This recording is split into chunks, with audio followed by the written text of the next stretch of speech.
Thanks to Fro for this incredible suggestion. Now let's dive into one of the darkest chapters in American intelligence history. Picture this. A dimly lit apartment on Telegraph Hill in San Francisco sometime in the mid-50s. The year doesn't matter as much as the atmosphere. Jazz music drifts through the walls from a neighbouring unit.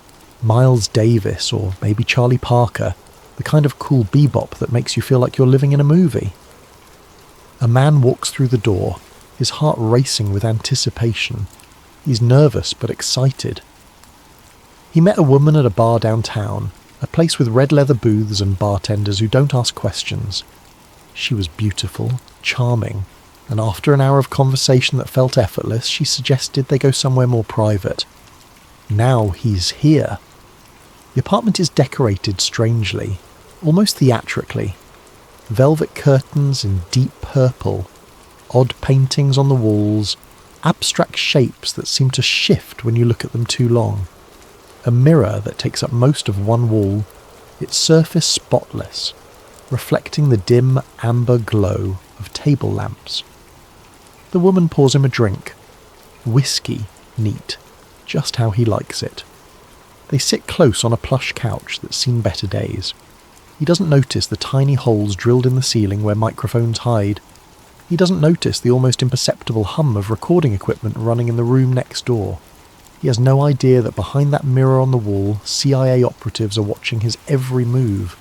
He has no idea that his drink has been spiked with a dose of LSD, powerful enough to shatter his grip on reality for the next 8 to 12 hours.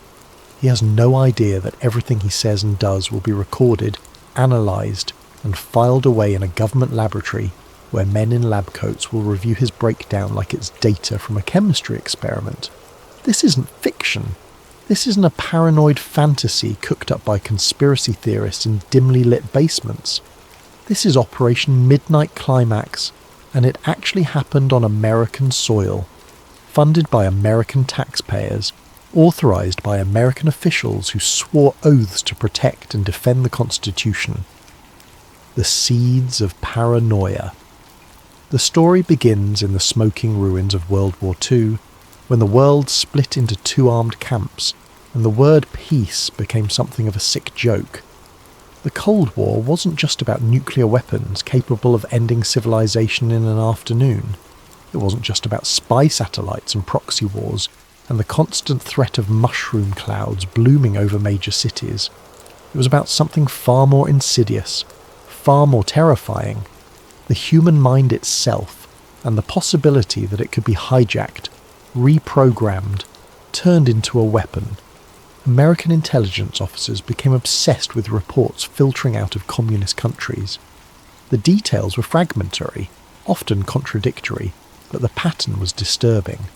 Prisoners of war returning from Korea told strange, unsettling stories. They spoke of interrogation techniques that seemed to break men from the inside out, not through physical torture, though there was plenty of that, but through psychological methods that were harder to understand and impossible to resist. These men described confessions that felt real even though they knew they were false. They talked about being shown evidence of crimes they hadn't committed, and slowly, inexorably, coming to believe they'd actually done those things. Some soldiers came home and couldn't remember entire weeks or months of their captivity. Others remembered everything but claimed that for periods of time they hadn't felt like themselves, as though someone else had been controlling their actions while their consciousness watched helplessly from somewhere deep inside. Were these stories true? Were they exaggerated? Were they the result of trauma and the mind's attempt to make sense of incomprehensible suffering? The CIA didn't know. What they did know was that the possibility of enemy brainwashing capabilities represented an existential threat that couldn't be ignored. The logic, if you can call it that, went something like this. If the Soviets, Chinese and North Koreans had developed sophisticated methods of psychological conditioning, methods that could turn captured Americans into propaganda tools or even sleeper agents, then the United States needed to develop the same capabilities, not just to use offensively, but defensively. How could you protect your people against mind control if you didn't understand how it worked? How could you counter enemy techniques if you hadn't explored those techniques yourself? Whether this threat was real almost didn't matter. The belief alone was enough to spark a terrifying arms race, not of missiles and bombs, but of minds. If the enemy could turn American soldiers into puppets, if they could extract secrets through chemical manipulation, if they could program unwilling subjects to become assassins who would kill on command and then forget they'd ever received orders, then America needed those same tools in its arsenal. That was the justification anyway. That was the story told in classified briefing rooms where decisions were made that would ruin countless lives. In the early 1950s, CIA Director Alan Dulles, a man whose resume included helping wealthy Germans move their money during the Nazi era, and who seemed to view morality as something that applied to other people, authorised a sprawling research programme that would eventually be known as MK Ultra. The name itself was characteristically cryptic, designed to reveal nothing about the programme's true nature. The goal was simple in concept, but horrifying in execution. Investigate every possible method of controlling human behaviour through chemical, biological and psychological means. Leave no stone unturned. Let no ethical consideration stand in the way of knowledge. At the centre of this web, pulling strings and signing off on experiments that would make Nazi physicians nod in approval, sat a man named Sidney Gottlieb. He was a CIA chemist with a club foot that gave him a distinctive limp, a stutter that made him seem harmless, and an apparently unlimited capacity for moral compromise. Gottlieb had a doctorate in chemistry from Caltech, one of the most prestigious scientific institutions in the world. On weekends he ran a folk dancing club, twirling and stomping with the enthusiasm of someone who genuinely loved life's simple pleasures. He raised goats on a farm, made his own cheese, and by all outward appearances seemed like an eccentric but harmless academic who'd found his way into government service. But Gottlieb had been given carte blanche to explore the darkest corners of human experimentation. His budget was hidden deep in the CIA's Black Operations Fund, a financial rabbit hole that existed beyond congressional oversight or public accountability. His work was classified at levels that kept even most agency personnel in the dark.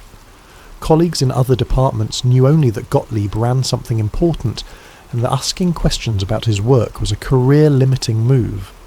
And his weapon of choice, the compound that would fuel countless experiments and ruin innumerable lives, was something that had only recently been synthesized in a Swiss laboratory, lysergic acid diethylamide.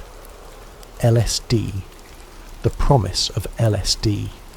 In the early 50s, LSD was legal, newly discovered and utterly mysterious. It existed in that strange liminal space where science fiction meets reality, where the impossible suddenly becomes merely improbable. Swiss chemist Albert Hofmann had first synthesized it in the late 30s while researching ergot alkaloids, those strange compounds produced by fungi that grow on rye and other grains. Hofmann was looking for respiratory and circulatory stimulants. What he found instead would change the course of psychiatric research, fuel a counterculture revolution, and become a cornerstone of illegal government human experimentation. The discovery of LSD's psychoactive properties was accidental. Years after the initial synthesis, Hofmann was handling the compound in his laboratory when he absorbed some through his skin. What followed was unlike anything in his experience. Hofmann described a dreamlike state that was simultaneously terrifying and beautiful. Vivid hallucinations erupted behind his closed eyes. Reality took on a fluid, malleable quality. His normal sense of self, the stable core of consciousness that tells you who and what you are, underwent a complete dissolution. He felt he was losing his mind, that he might never return to normal awareness. He did return, of course, shaken but unharmed, and immediately recognised that he'd stumbled onto something profound. This wasn't just another pharmaceutical compound. This was something that could fundamentally alter human consciousness itself.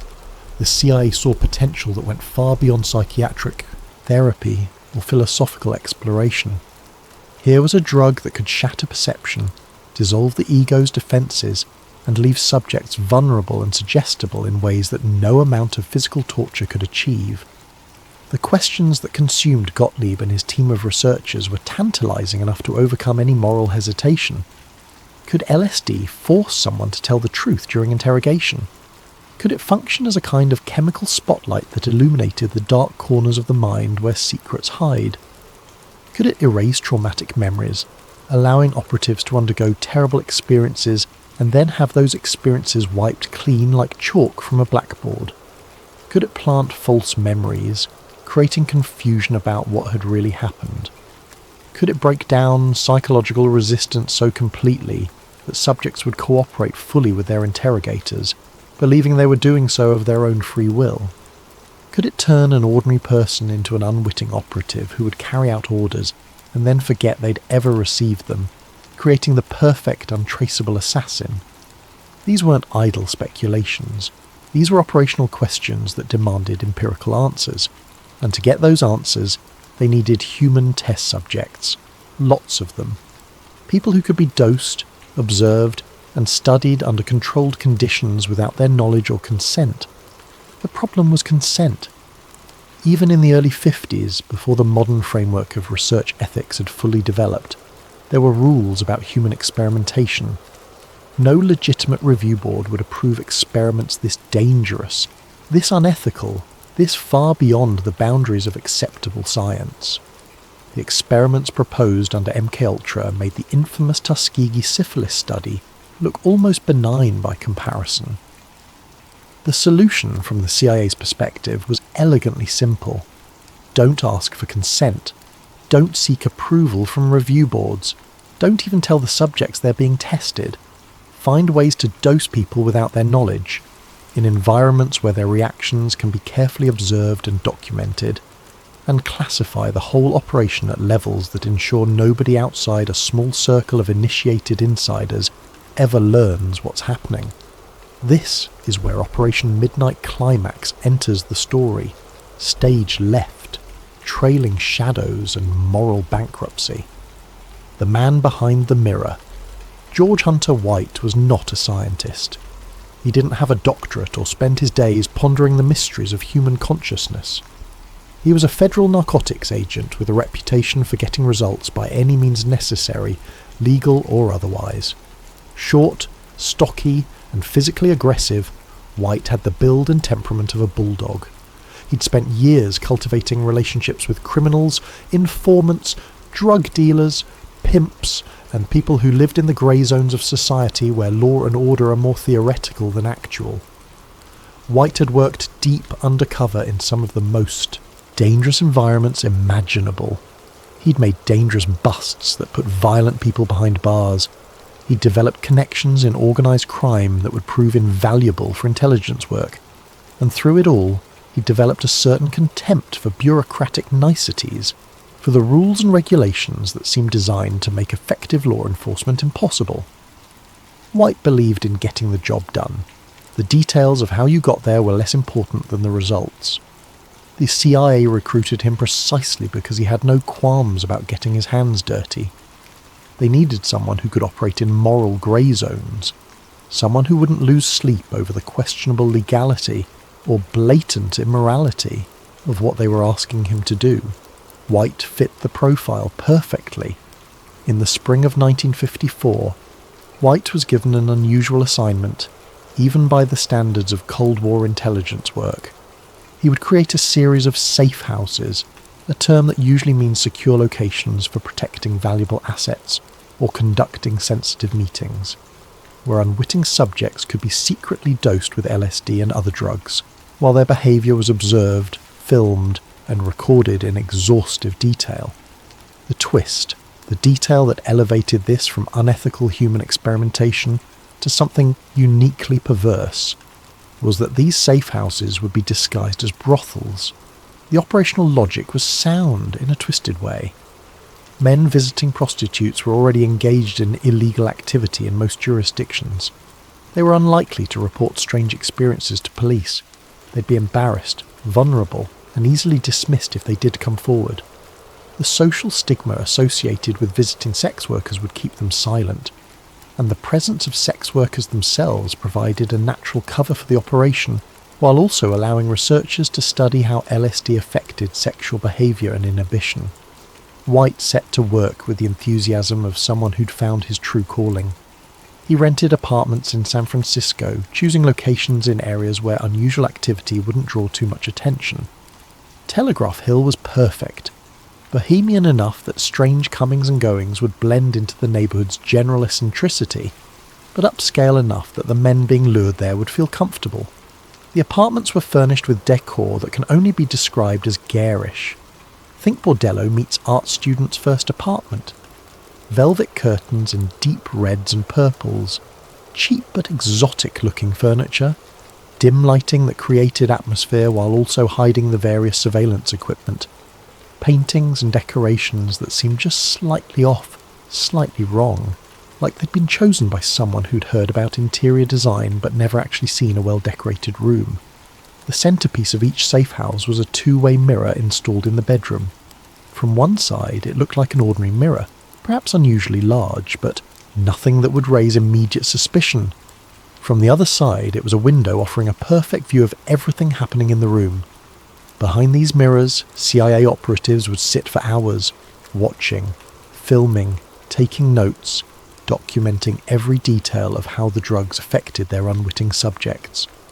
White hired sex workers to staff these operations.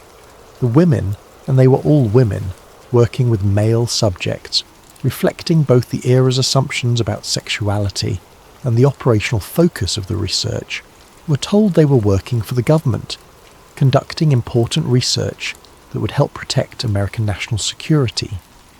Most of them had criminal records related to prostitution.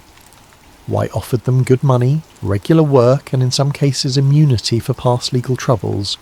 For women used to operating on the margins of society, constantly at risk of arrest and prosecution, this must have seemed like an incredible opportunity.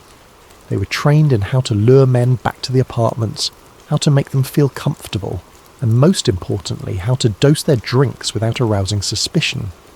The dosing had to be subtle.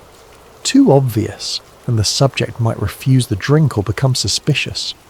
The women became expert at palming pills, at pouring drinks with practiced misdirection, at keeping conversation flowing, while they spiked cocktails with substances that would soon tear apart their client's grip on reality. The men who entered these apartments, walking through those doors with a mixture of excitement and nervousness, thought they were paying for sex. Instead, they became unwitting guinea pigs in a government mind control experiment that would have been considered science fiction if someone had proposed it in a novel. Behind the mirrors, CIA operatives watched and filmed everything.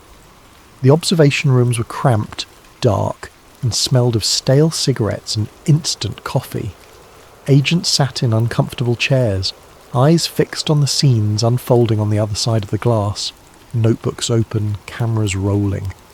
The men's drinks would be spiked with LSD, sometimes combined with alcohol to enhance the drug's effects, or barbiturates to study how different substances interacted, or marijuana to see if the combination made subjects more suggestible.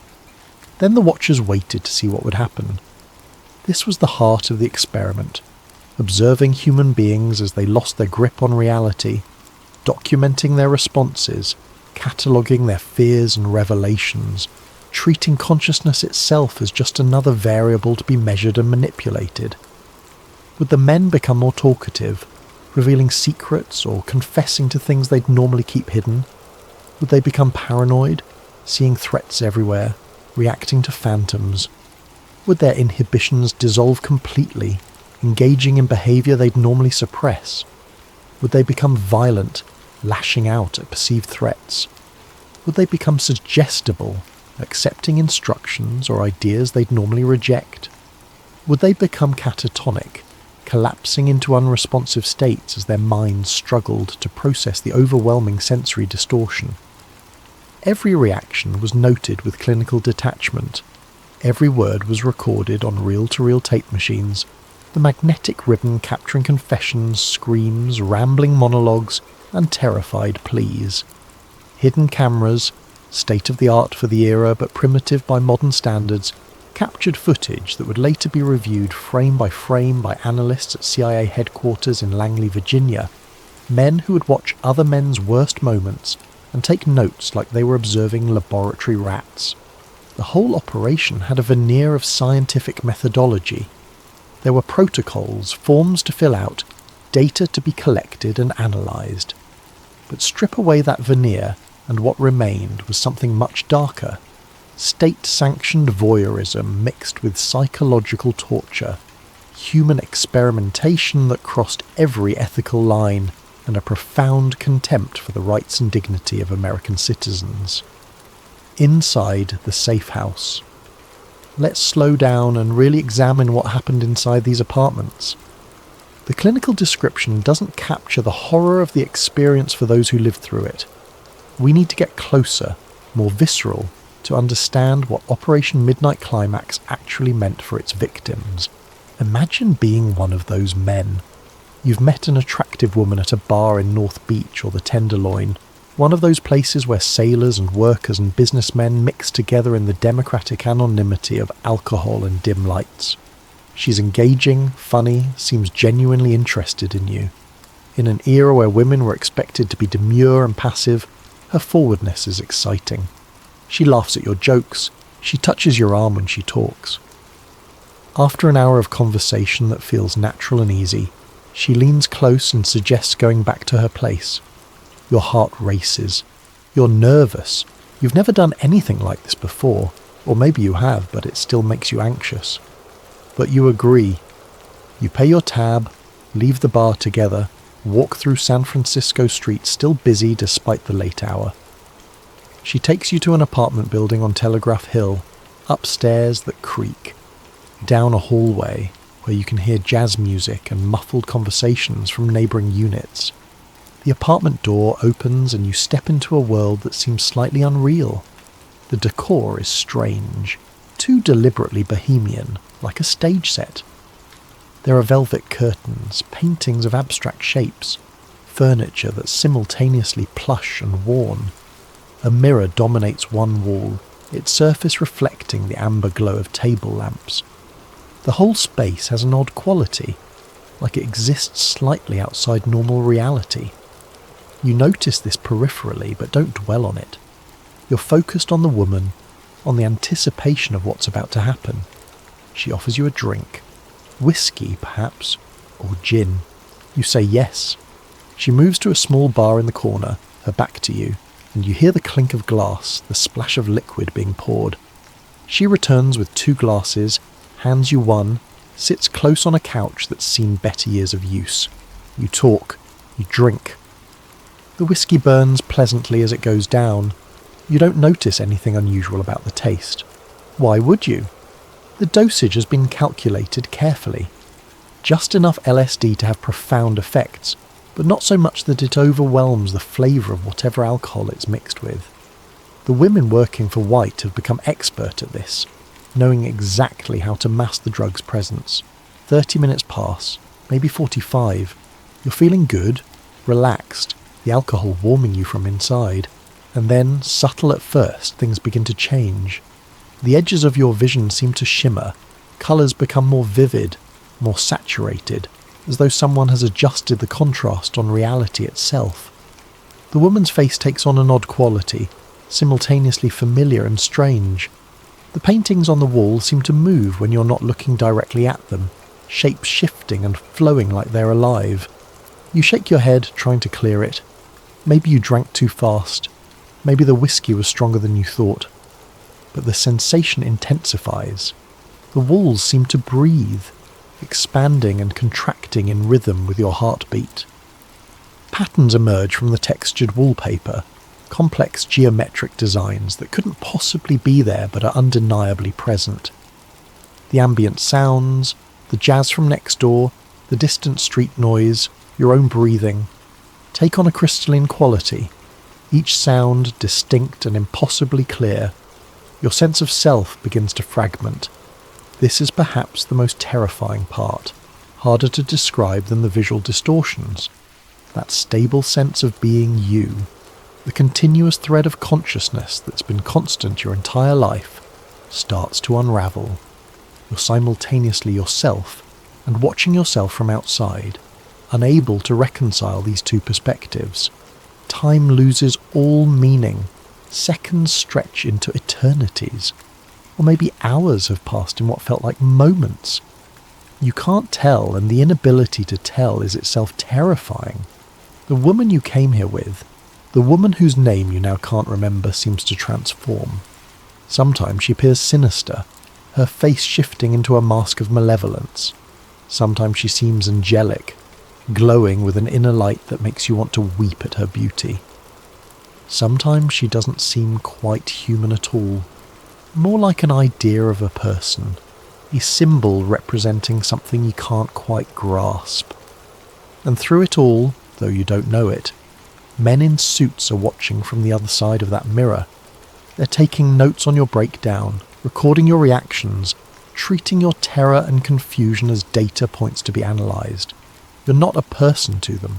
You're subject 17 or case number 43, a biological system responding to chemical stimuli. The experience varies wildly from person to person. Some subjects had relatively benign trips, if such a thing exists when you're drugged without consent and under surveillance. They giggled through harmless hallucinations, marvelled at the strange beauty of altered perception, and eventually came down feeling shaken but not permanently damaged. Others weren't so lucky. Some experienced psychological breaks that lasted for days or weeks. They reported seeing demons, being pursued by malevolent entities, experiencing their own death over and over in an infinite loop of terror. Reality splintered into fragments they couldn't reassemble. The fear didn't end when the drug wore off. It lingered, colouring everything, making them question whether they could trust their own perceptions ever again. Some subjects became violent, lashing out at perceived threats that didn't exist.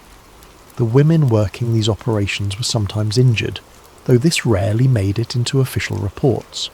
The CIA was more concerned with data collection than worker safety. Others became catatonic, collapsing into unresponsive states as their minds simply couldn't process the overwhelming sensory distortion. They'd sit motionless for hours, eyes wide and unseeing, while the watchers behind the mirror documented their condition with clinical detachment. The psychological aftermath was often severe. Men left these apartments confused, traumatised, unable to fully articulate what had happened to them. Many reported lasting paranoia, a persistent sense that they were being watched or followed. Relationships crumbled. Some men lost their jobs, their behaviour having become too erratic for employers to tolerate. A few ended up institutionalised, diagnosed with schizophrenia or other mental illnesses that may have been triggered or exacerbated by their unwitting participation in Operation Midnight Climax. None of them had consented to any of it. None of them understood what had been done to them, and for decades, nobody would believe their stories because the truth was too outrageous to be credible. The internal testing. Here's the truly chilling part, the detail that transforms this from unethical experimentation into something approaching collective insanity. The CIA didn't limit their testing to strangers picked up in bars and dosed in fake brothels. Internal documents later revealed that agency personnel also dosed each other without warning, slipping LSD into coffee during meetings, spiking punch bowls at office parties, even dosing colleagues just to see how they'd react under pressure. The reasoning, such as it was, went like this. Operatives needed first-hand experience with LSD so they could recognise its effects if an enemy ever used it against them. They needed to know what the drug felt like, how it altered perception and cognition, so they wouldn't be caught completely off guard if they were dosed in the field. This logic, already dubious, didn't account for the fact that being unexpectedly dosed in a familiar environment by people you trusted was arguably more traumatic than being dosed by an enemy. At least with an enemy, you knew where you stood. But having your own colleagues drug you without warning shattered the most basic foundations of workplace trust and safety. The culture within the MKUltra program became increasingly bizarre and reckless. Stories circulated about CIA officers showing up to work never quite sure if their morning coffee had been spiked. Some operatives apparently developed paranoia about office refreshments, bringing their own drinks in sealed containers, treating communal coffee pots with a suspicion usually reserved for foreign agents. One case stands out for its tragic consequences and the questions it raised about the program's true nature. Frank Olson was a CIA officer working in the agency's Biological Warfare Division. In November of 1953, Olson attended a retreat with other CIA personnel at a lodge in Western Maryland. The retreat was supposed to be a team-building exercise, a chance for officers to relax and strengthen their working relationships. On the second night, Sidney Gottlieb, who was attending the retreat, spiked the after-dinner drinks with LSD. Nobody was warned, nobody consented. The drug took effect while the men were relaxing, socialising, letting their guard down in what they thought was a safe environment. Most of the officers experienced the trip and recovered, though several later reported lingering psychological effects. But Olson had a severe adverse reaction. He became increasingly agitated, paranoid and depressed. The symptoms didn't resolve as the drug wore off. Instead, they intensified. Olson became convinced he'd made grave professional errors. He talked about quitting the agency. His colleagues and superiors grew concerned about his state of mind and what he might reveal in his deteriorated psychological state. A week after the retreat, Olson was in New York City, supposedly under the care of a CIA physician who specialised in managing LSD-related complications. In the early morning hours of November 28, 1953, Olson crashed through the closed window of his hotel room on the 13th floor and fell to his death on the sidewalk below. The official story called it suicide, a tragic consequence of underlying mental health issues exacerbated by LSD. But Olson's family never believed this explanation. They spent decades fighting for the truth, demanding investigations, challenging the CIA's narrative. Their persistence eventually forced the release of previously classified documents that raised disturbing questions about what really happened that night. Some of these documents suggested Olson had been expressing serious ethical concerns about the biological weapons research he was involved in. Others indicated that his erratic behaviour after being dosed had made him a security risk in the eyes of his superiors. There were hints that the CIA feared he might go public with what he knew about the agency's more questionable activities.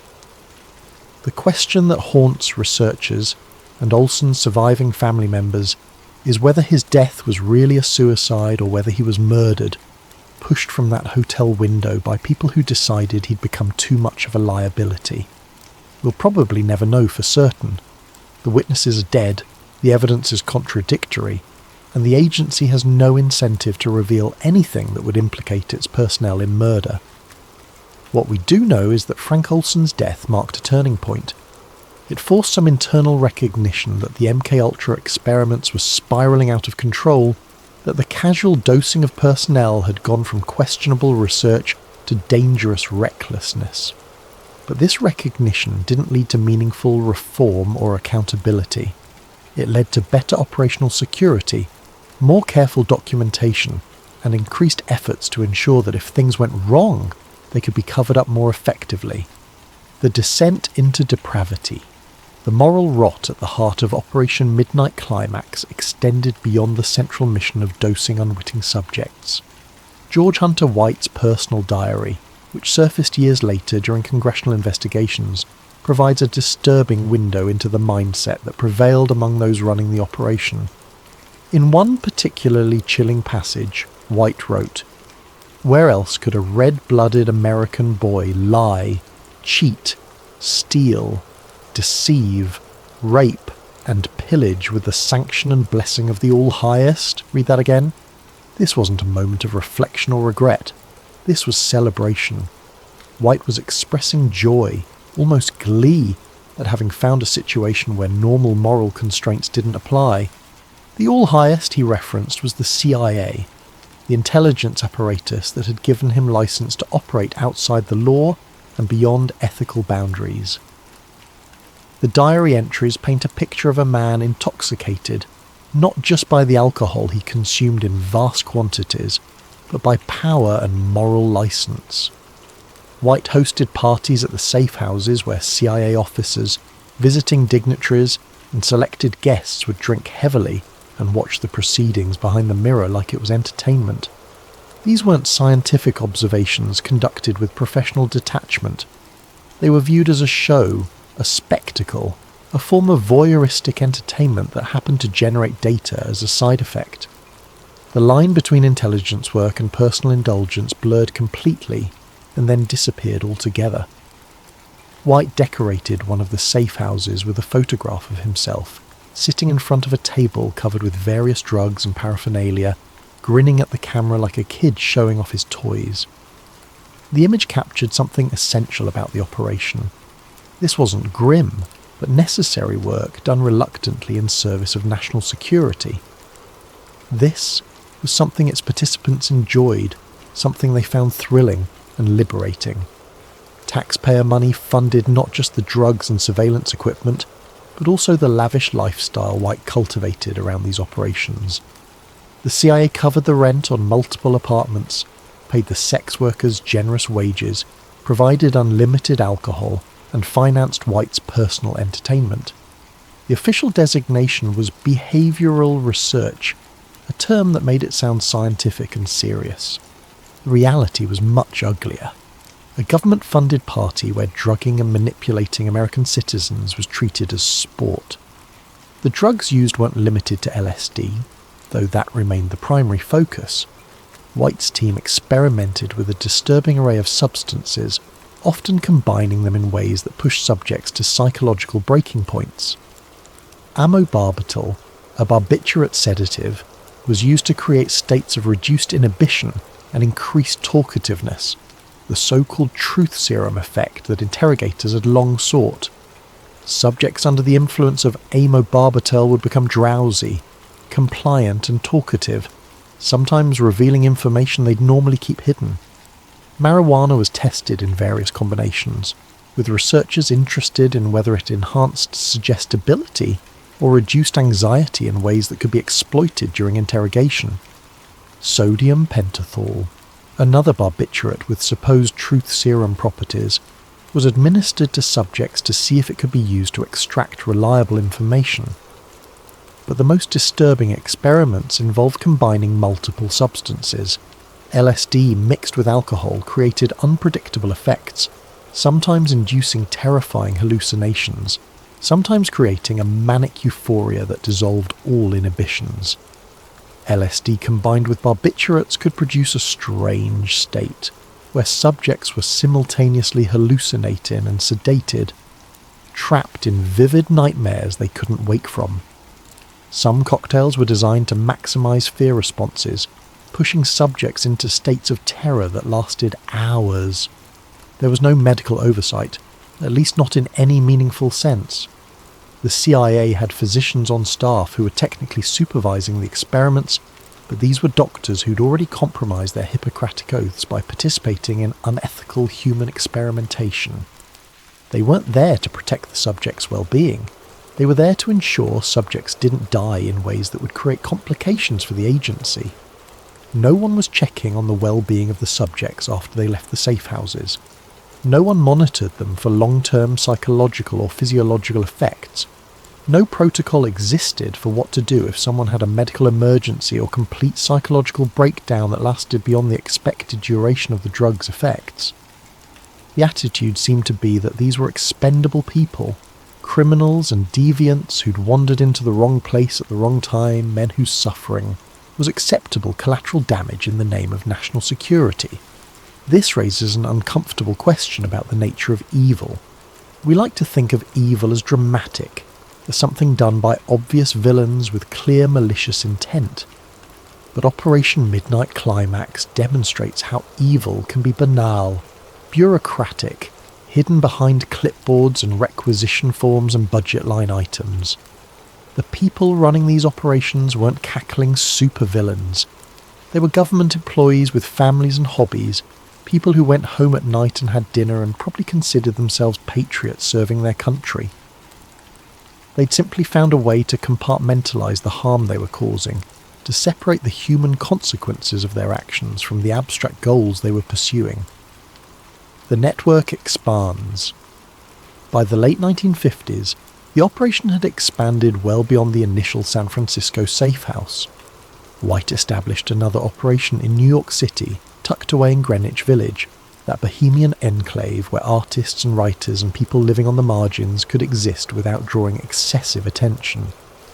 The New York safe house followed the same basic playbook: hire sex workers, rent a discreet apartment, install surveillance equipment, and start dosing unwitting subjects. But the New York operation had its own distinctive character.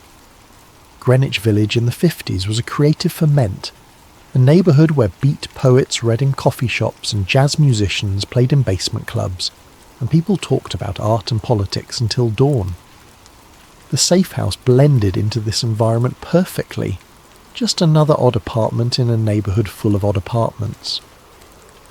The New York operation also drew a somewhat different clientele than San Francisco. While the West Coast safe houses primarily caught sailors, workers, and small-time businessmen, the New York location saw artists, writers, musicians, and occasionally people with more significant public profiles.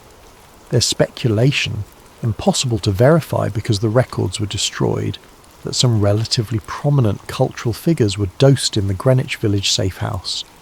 If true, the potential for blackmail would have been enormous. Additional sites may have operated in other cities, though documentation is sparse and contradictory. Some researchers believe safe houses existed in Washington, D.C., allowing the CIA to potentially target politicians and government officials. Others point to suggestive evidence of operations in Los Angeles and Chicago.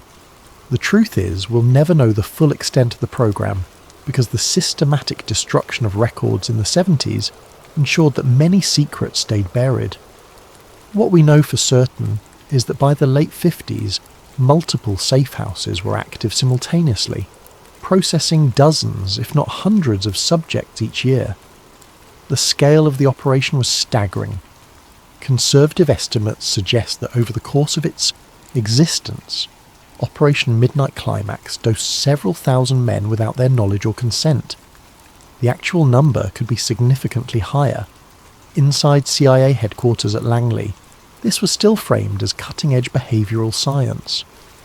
Gottlieb and his team received regular reports from the safe houses, delivered in unmarked folders through secure channels. They analysed the recordings, looking for patterns and insights that could be weaponized.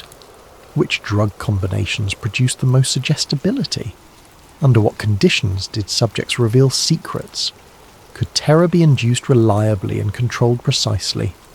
Could the effects of LSD be channeled in useful directions, or was the experience too chaotic to be operationally valuable? The research generated reams of data, most of which was ultimately judged to be of limited practical value. LSD, the agency reluctantly concluded, was not a reliable truth serum. People under its influence were highly suggestible, but they were also likely to confabulate, mixing reality with fantasy in ways that made their statements unreliable. The drug could break down psychological resistance, but it did so by shattering the mind's normal functioning so thoroughly that extracting useful information became nearly impossible. This didn't stop the experiments. Even as evidence mounted that LSD wasn't the miracle interrogation tool they'd hoped for, the program continued. This persistence suggests that for many involved, the research itself had become the point. The operation had taken on a life of its own, justified by momentum and institutional inertia as much as by any actual intelligence value. But something else was happening too, something that would only become clear later when investigators started piecing together the full story. The agents and officers involved in Operation Midnight Climax began treating the safe houses as private clubs, places where they could indulge appetites and behaviours that normal society constrained. George Hunter White kept detailed logs of who visited the safe houses and when. These logs, partially recovered during later investigations, show that many visits had no clear research purpose. CIA officers would show up not to conduct experiments but to drink, socialise and indulge in the voyeuristic thrill of watching people lose their grip on reality. Some brought guests showing off the operation like it was a particularly exotic tourist attraction.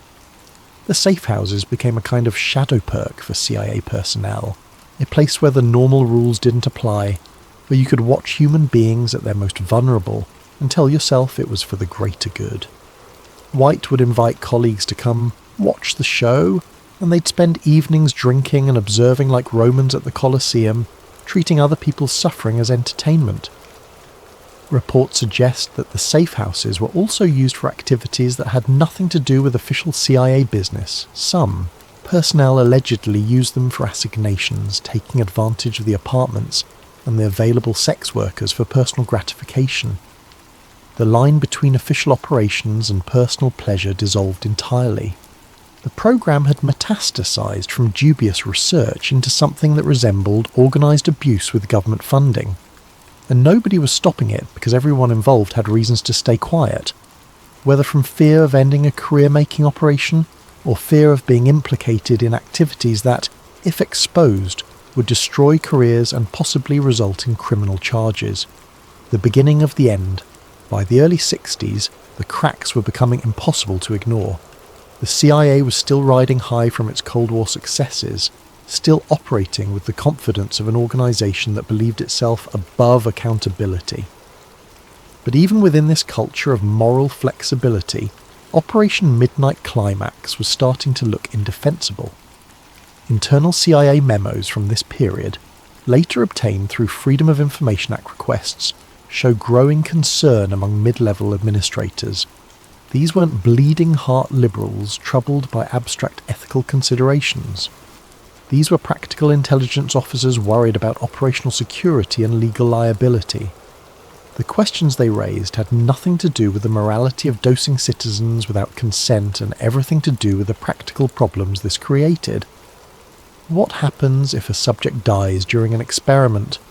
What's the agency's legal exposure? What if someone with a pre-existing medical condition has a catastrophic reaction to LSD? What if a subject figures out what happened and goes to the press? What if foreign intelligence services learn about the safe houses and use that information for propaganda purposes? The memo writers were concerned about consequences, not ethics. But even this limited form of accountability was enough to start the process of shutting down the operation.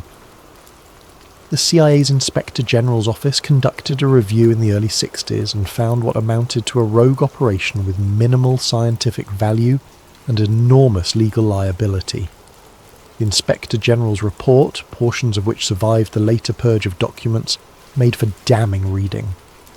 It concluded that the dosing of unwitting subjects violated every principle of medical ethics that had been established in the wake of the Nuremberg trials. The use of sex workers and the creation of fake brothels crossed lines that even Cold War spy masters, men not known for their squeamishness, found uncomfortable when documented in official reports. The research, the report noted dryly, had produced little actionable intelligence. Experiments had confirmed that LSD was a powerful hallucinogen that could temporarily incapacitate people and make them highly suggestible. But these effects were too unpredictable and difficult to control to be useful in operational settings. You couldn't dose an enemy agent and reliably extract specific information. You couldn't program someone to carry out specific tasks and then forget about them. The drug was simply too chaotic, its effects too dependent on individual psychology and environmental factors. In other words, they'd been drugging American citizens for almost a decade, ruining lives and traumatizing hundreds, if not thousands of people, for research that had limited practical value. Even from a coldly utilitarian perspective, divorced from any moral consideration, the operation was a failure. In 1963, orders came down to shut it all down. The safe houses were to be quietly closed. Equipment was to be removed and either destroyed or transferred to other facilities. The sex workers were to be paid off and told, with whatever mixture of bribery and intimidation was necessary, to forget everything they'd seen. The whole operation was to be wrapped up and buried in classified archives where it would, ideally, never see daylight. White retired from government service shortly thereafter. He'd had a long career in law enforcement and intelligence, had worked operations that would have destroyed lesser men, and now he was done. He moved to California, settling in Stinson Beach, where he lived quietly for the remainder of his life. He never faced charges for his role in Operation Midnight Climax. Neither did anyone else involved in the operation. There were no courts-martial, no criminal prosecutions, no professional sanctions. The attitude within the CIA seemed to be that White and his team had simply been following orders, conducting research that higher-ups had authorized and funded. For more than a decade, Operation Midnight Climax remained hidden, buried in classified files that were locked in secure vaults, known only to a small circle of CIA insiders who had every reason to keep quiet. The victims had no idea what had been done to them. The public had no inkling that their government was capable of such activities. And the people responsible slept soundly, convinced they'd done difficult but necessary work in defence of national security. The truth emerges. The truth began to emerge in the mid-70s, during a period of unprecedented scrutiny of American intelligence agencies. The Vietnam War had shattered public trust in government. Watergate had exposed criminal behaviour at the highest levels of power, proving that conspiracy theories weren't always paranoid fantasies. Americans were asking hard questions about what their government had been doing in the shadows, and they weren't accepting national security as an automatic conversation ender anymore. The Church Committee, led by Senator Frank Church of Idaho, launched a sweeping investigation into domestic intelligence activities in 1975. The committee had broad subpoena power and a mandate to expose government abuses. Around the same time, Vice President Nelson Rockefeller chaired a commission examining similar issues, though with somewhat less aggressive investigative zeal. What these investigations found was staggering, almost beyond belief. The CIA hadn't just been spying on American citizens, though they'd done plenty of that. They'd been conducting psychological warfare experiments on the domestic population. They'd been dosing people with powerful drugs.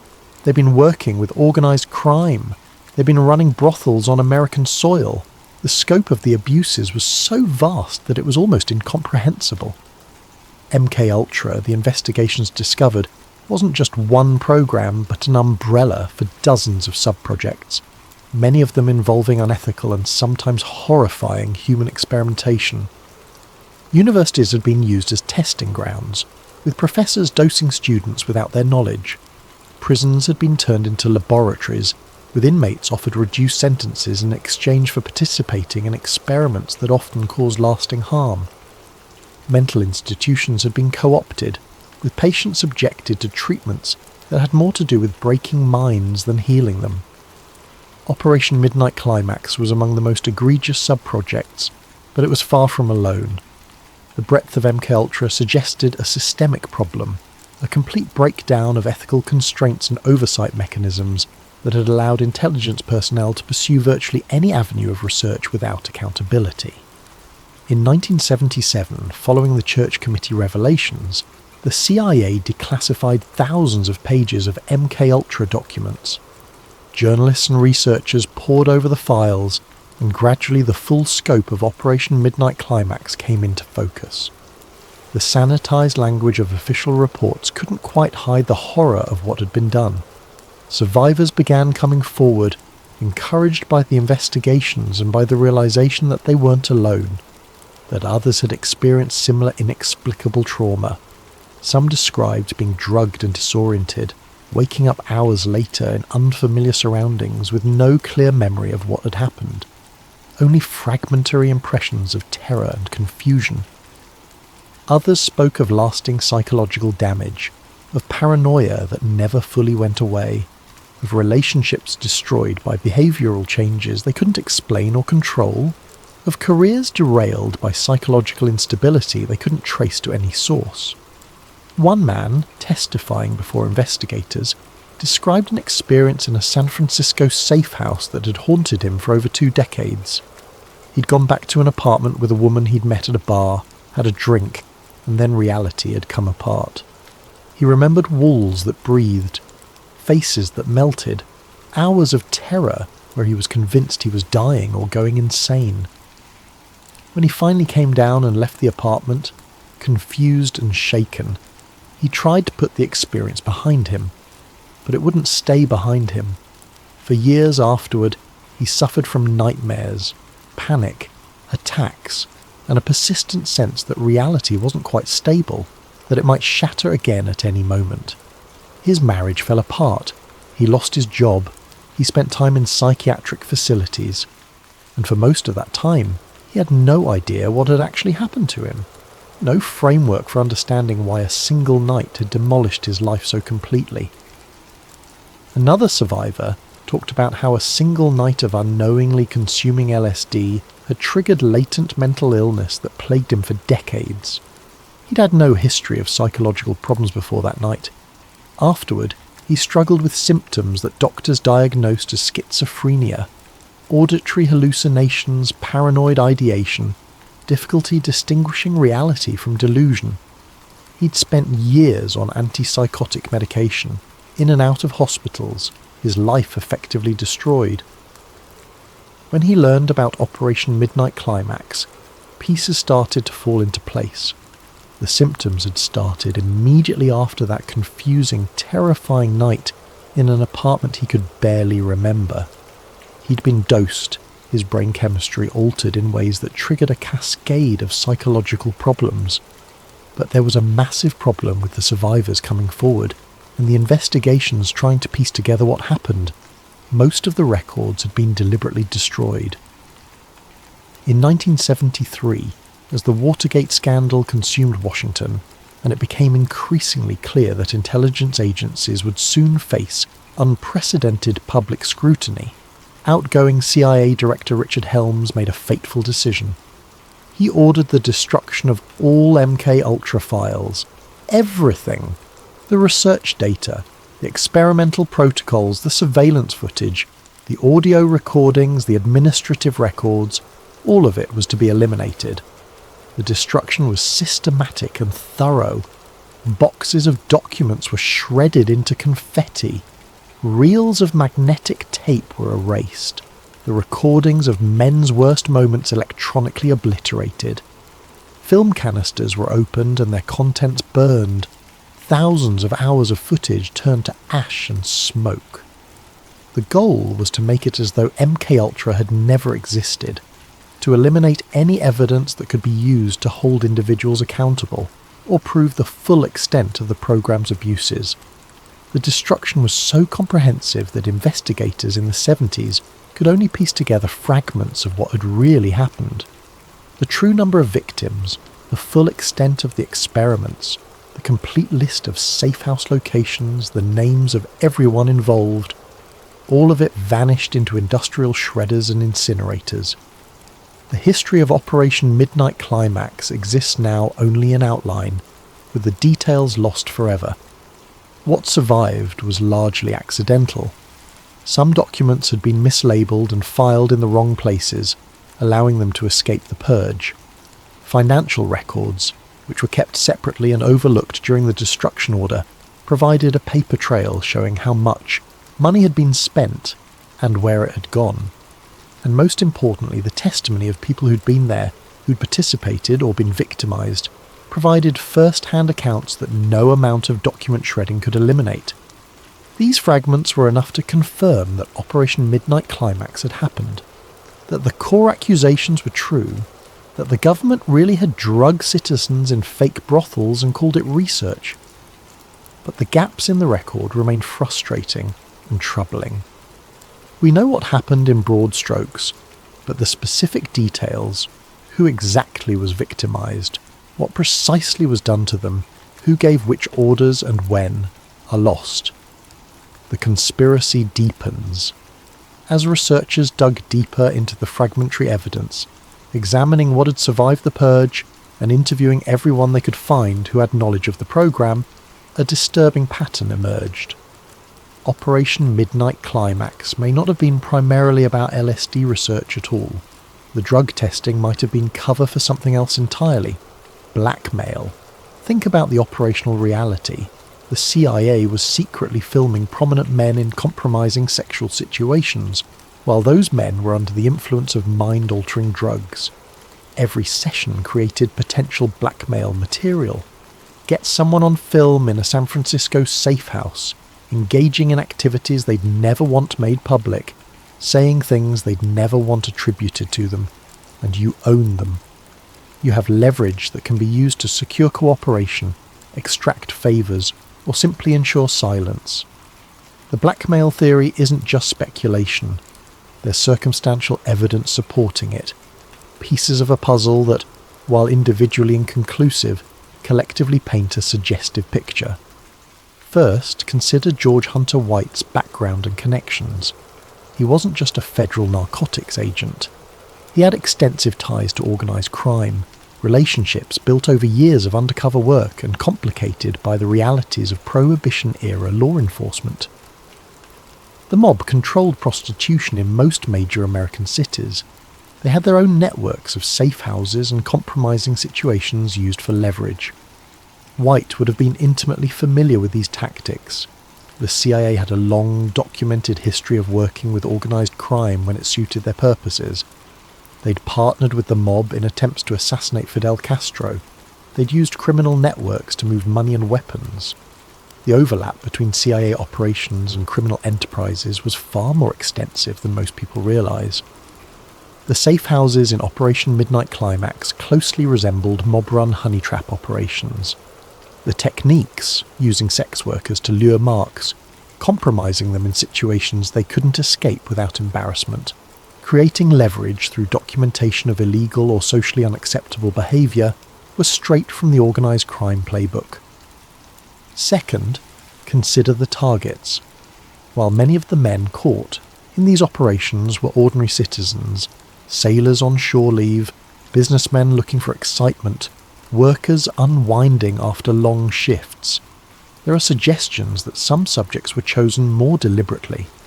The Greenwich Village safe house in particular is rumoured to have attracted or targeted people with public profiles: artists, writers, academics, people whose work or social positions made them potentially useful sources of information or influence. Documentary evidence is sparse because of the record destruction, but there are tantalising hints. Expense reports that survived show payments for special operations, distinct from the regular brothel maintenance costs. Memos reference priority subjects, without explaining what made them priorities. There are gaps in the recovered financial records during periods when, according to witnesses, the safe houses were particularly active. Third, consider what happened to the recordings. The CIA claims all the footage and audio tapes were destroyed in the 1973 purge, but people who've spent careers studying intelligence agencies are sceptical of this claim. The historical pattern is that truly sensitive material, information that could be used as leverage or might need to be accessed later, doesn't get destroyed.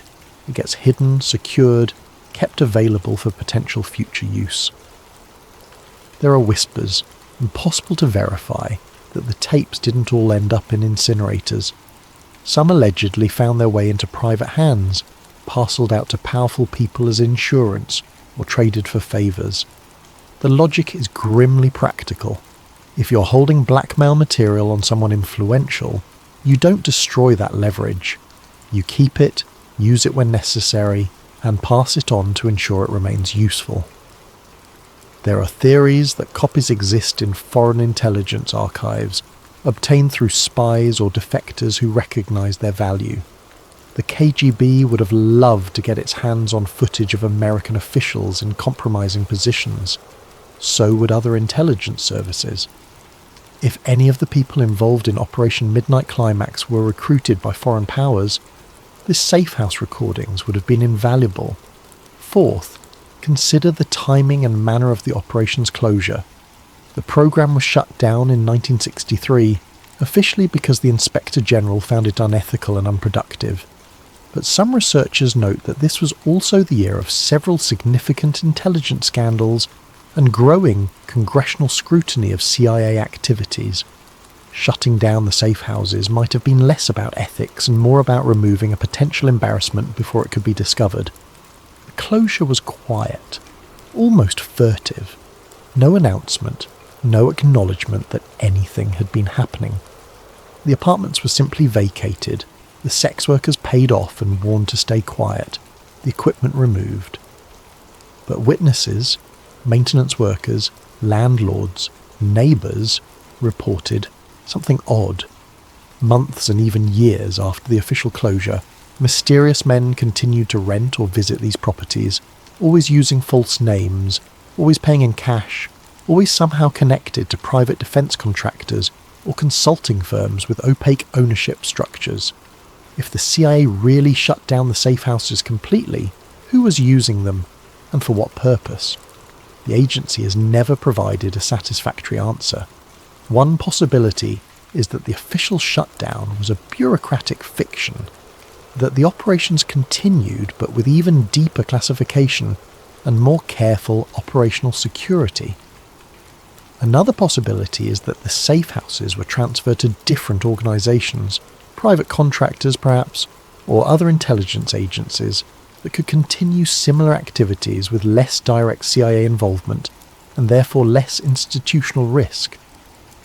The safe houses could have served a dual purpose from the beginning: genuine if unethical drug research on some subjects and targeted blackmail operations against others.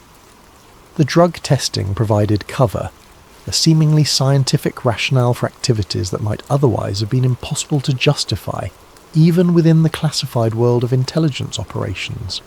And here's where it gets truly unsettling, where the conspiracy theories start to sound uncomfortably plausible. The techniques pioneered in Operation Midnight Climax closely resemble what intelligence agencies call honey traps, operations where sex, romance, or the appearance thereof is used to compromise and control targets. Throughout the Cold War, both sides used these tactics extensively. The Soviets were famous for it, using attractive agents to seduce Western diplomats and officials, then using photographs or recordings of the encounters to force cooperation. The Americans did the same thing, though perhaps with slightly more euphemistic language in official reports. The safe houses were perfect honey trap facilities. They were designed specifically to create compromising situations that could be documented. The presence of drugs added another layer of leverage. Not only could you threaten to reveal someone's sexual indiscretions, but you could also threaten to expose their drug use, which in the 1950s and 60s carried severe legal penalties and social stigma. Moreover, people dosed with LSD without their knowledge were often uncertain about what had really happened during their experience. The drug's effects included memory problems, confusion about the timeline of events, difficulty distinguishing hallucination from reality. This confusion made victims vulnerable to suggestion. An operative could tell someone, "You said this," or "You did that," and the person, unable to fully trust their own recollections, might accept the claim even if it was false. This created opportunities for manipulation that went beyond simple blackmail into more sophisticated forms of psychological control. The ultimate nightmare scenario, and one that several researchers have explored, is that some of the safe house recordings were used to blackmail people into positions where they could be further exploited. Imagine a politician or businessman caught on film in a San Francisco apartment under the influence of LSD, engaged in behaviour that would destroy his career if revealed. He's approached afterward by people who have the footage. They don't want money. They want cooperation, access, information. Maybe they want him to vote a certain way on particular legislation. Maybe they want inside information about business deals. Maybe they just want him to remain silent about something he's learned. He cooperates, of course. What choice does he have? And once he's cooperated once, they have even more leverage. Now, he's not just someone who did something embarrassing. He's someone who betrayed his principles, who sold out, who collaborated with intelligence agents.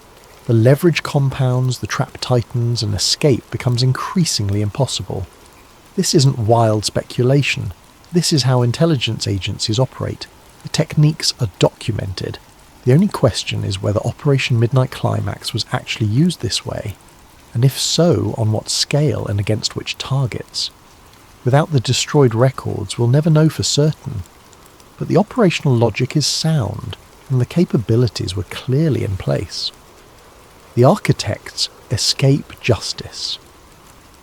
In any sane world, when Operation Midnight Climax became public, those responsible would have faced severe consequences. At minimum, they should have been fired, disgraced, stripped of security clearances and government pensions. In a truly just world, they would have faced criminal prosecution for crimes including conspiracy, assault, drug trafficking, and multiple civil rights violations. But we don't live in that world. We live in a world where power protects itself, where the people who make policy are rarely held accountable for its consequences, where national security functions as a magic phrase that makes accountability disappear. George Hunter White died in October of 1975, just months before the Church Committee revelations would have made his name synonymous with government abuse. He was 71 years old, had lived a full life, died in his sleep in his Stinson Beach home with the Pacific Ocean, providing a soothing soundtrack. He never faced a courtroom, never had to answer hostile questions from investigators or journalists, never had to confront the men whose lives he'd helped destroy. His obituaries mentioned his long career in law enforcement and intelligence, but made no reference to Operation Midnight Climax because the operation was still classified. His diary surfaced later during the investigations, providing a window into his mindset. But the man himself escaped judgment. He's buried in a veteran cemetery, honoured for his service to his country, the darker aspects of that service buried with him. Sidney Gottlieb, the chemist who oversaw the entire MKUltra program, and who signed off on Operation Midnight Climax and dozens of other unethical experiments, also escaped meaningful consequences. He retired quietly from the CIA in the early 70s, shortly before the revelations that would have made his continued employment impossible. Gottlieb bought a farm in rural Virginia, raised goats, made artisanal cheese, and apparently slept soundly at night despite having directed human experiments that would have fit comfortably in a Nuremberg trial. His neighbours knew him as an eccentric but kindly man who loved folk dancing and had strong environmentalist convictions.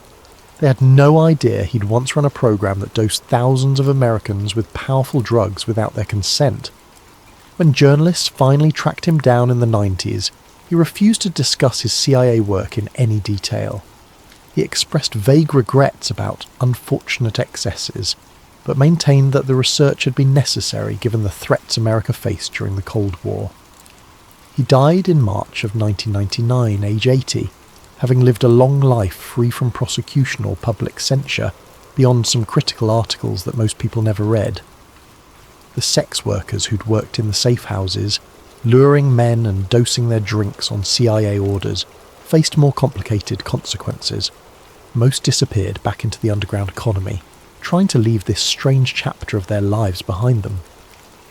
A few gave interviews years later, when the story became public and journalists sought first-hand accounts. Their testimony was illuminating but often ambivalent. They'd been paid well, treated professionally in some ways, and many of them had genuinely believed they were contributing to important national security work. They'd been told they were helping to protect America from communist brainwashing techniques. They'd been led to believe the men being dosed were all volunteering for experiments, that everyone involved understood what was happening.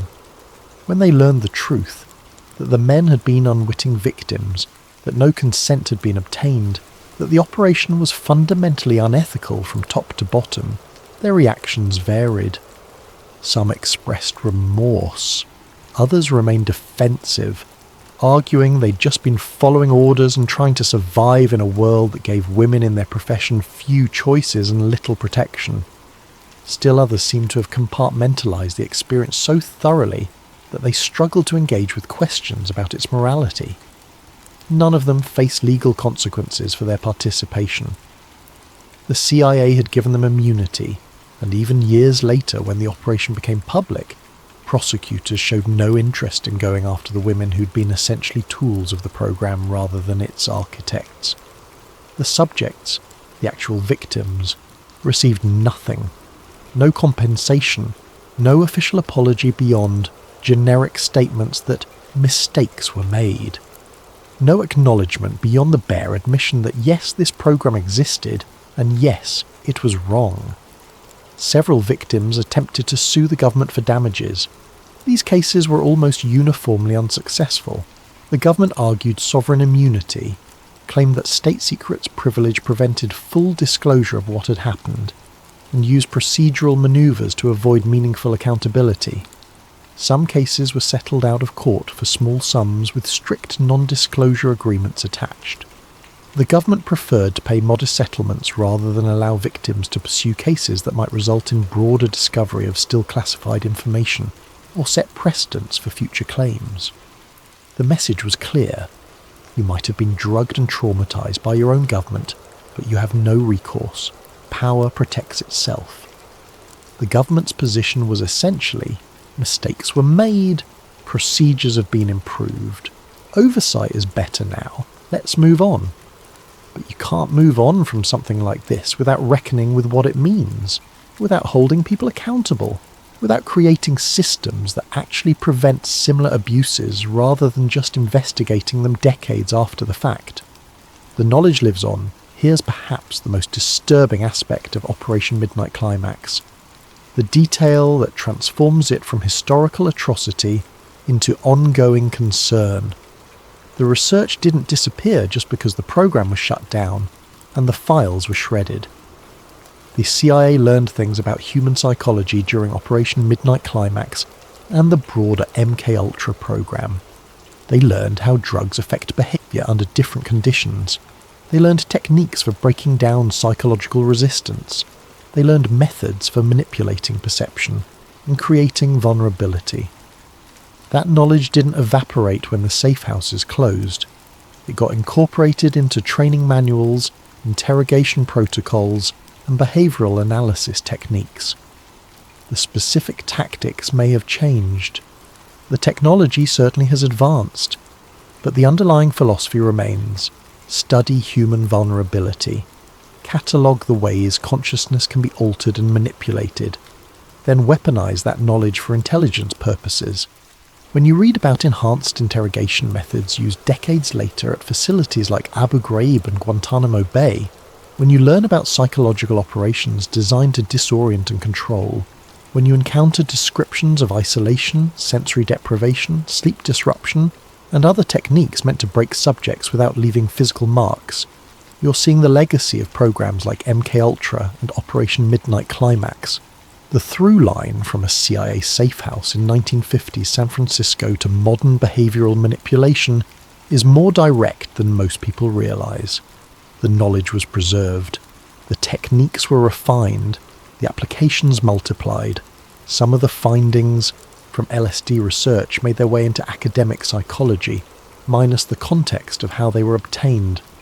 Papers were published about how hallucinogens affect cognition and perception, studies that drew on data from MKUltra experiments without acknowledging that the data came from non-consenting subjects dosed in government brothels. This knowledge then influenced subsequent research, creating a genealogy of scientific understanding built partly on a foundation of unethical experimentation. Other findings influenced advertising and marketing psychology, the understanding of how to bypass rational thought, how to trigger emotional responses, how to manipulate behaviour without subjects fully realising they're being manipulated. These insights have applications beyond intelligence work. Advertisers, political consultants, and social media companies use techniques that owe intellectual debts to Cold War mind control research, though the connections are rarely acknowledged explicitly. The CIA also maintained relationships with researchers who'd been involved in MKUltra. Even after the program officially ended, Gottlieb and others continued to consult on projects related to behavioural control and psychological manipulation. Their expertise remained valuable, their knowledge sought after, their moral compromises forgiven in service of ongoing intelligence needs. This persistence of knowledge and relationships means that Operation Midnight Climax never really ended. It transformed, evolved, adapted to new technologies and changing social contexts. The specific tactic of dosing people in fake brothels may have been abandoned, but the broader project of studying and manipulating human consciousness for intelligence purposes continues. Echoes in the present. When you look at Operation Midnight Climax in historical context, certain patterns become disturbingly clear. The justification was always national security. The threat was portrayed as existential, and the enemy as ruthless, therefore our methods had to match theirs. Oversight was minimal because the threat was too urgent, too dangerous to allow bureaucratic interference or democratic accountability. These are the same arguments that reappear throughout history whenever governments seek to expand their power and dodge accountability. They're not unique to the Cold War or to the United States. They're universal rhetorical moves that authoritarian-leaning officials use in every time and place. The threat is real. The enemy is implacable. We need extraordinary powers to protect you. Trust us. Don't ask too many questions.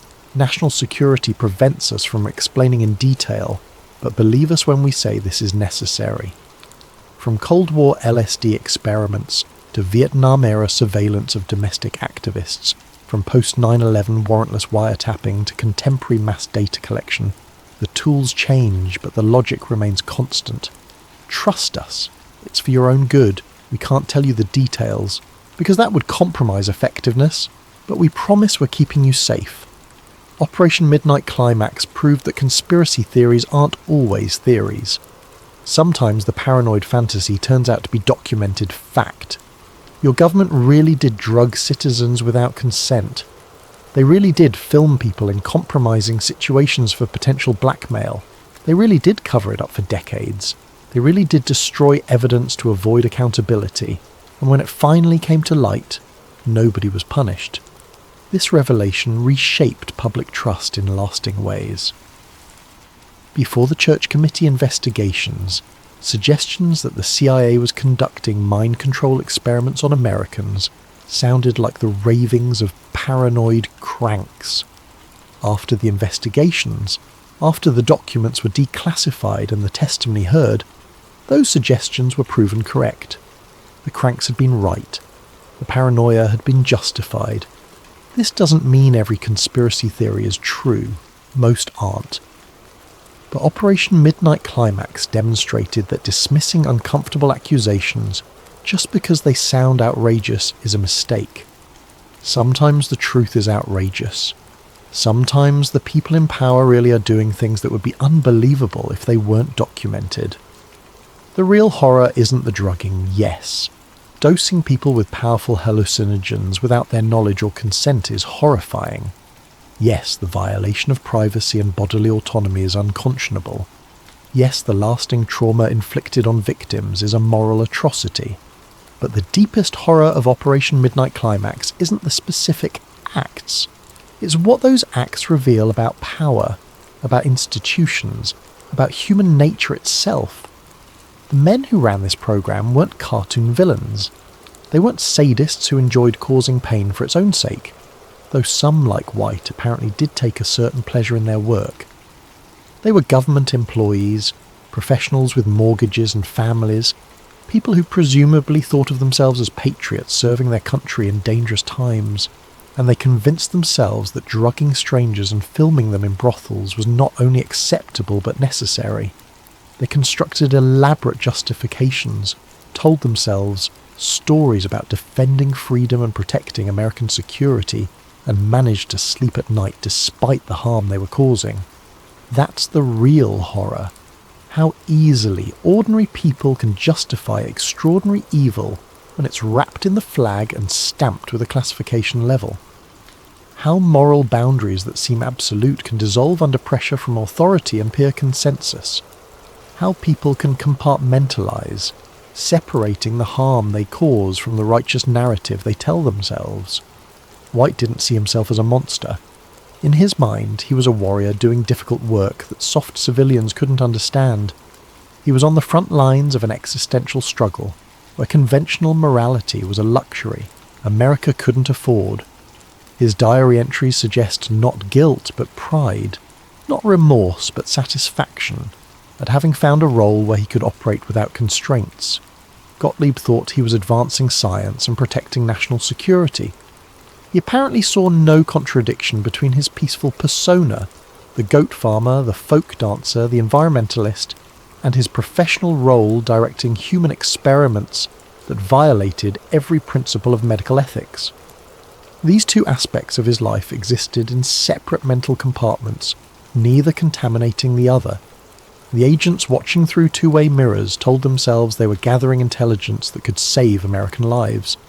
The sex workers convinced themselves they were serving their country. The CIA officials who authorized and funded the program believed they were doing what national security required in a dangerous world. None of them seemed to have lost much sleep over the men whose lives they damaged or destroyed, over the families torn apart, over the psychological trauma that rippled forward through the decades. The victims were abstractions, statistics, acceptable casualties in a larger struggle.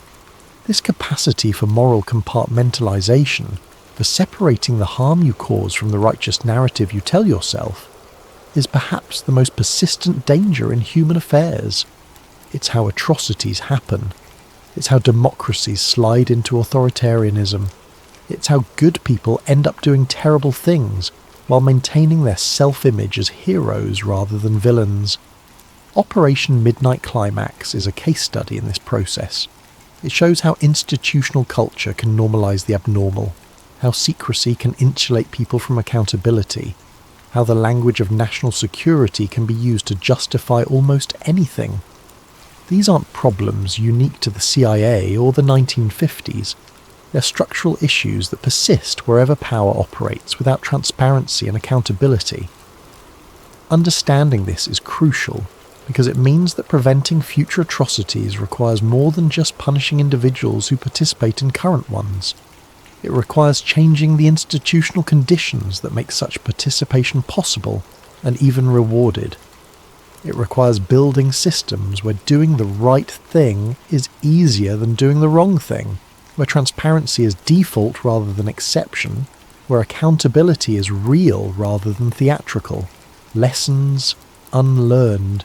You'd like to think that exposing something like Operation Midnight Climax would prevent similar abuses in the future. You'd like to believe that sunlight is the best disinfectant, that transparency breeds accountability, that we learn from our mistakes and build systems to prevent their recurrence. But the historical record suggests otherwise. After MKUltra was exposed, after the Church Committee revelations, after promises of reform and new oversight mechanisms, abuses continued. Different agencies, different methods, different justifications, but the same underlying disregard for civil liberties and human rights. Enhanced interrogation programs in the early 21st century employed techniques that descended directly from Cold War psychological research. Waterboarding, stress positions, sleep deprivation, temperature manipulation, sensory overload and deprivation. These methods were designed to break subjects psychologically without leaving obvious physical evidence. The parallels to MKUltra research are unmistakable. Extraordinary rendition programs kidnapped suspected terrorists and flew them to black sites in countries with fewer restrictions on interrogation methods.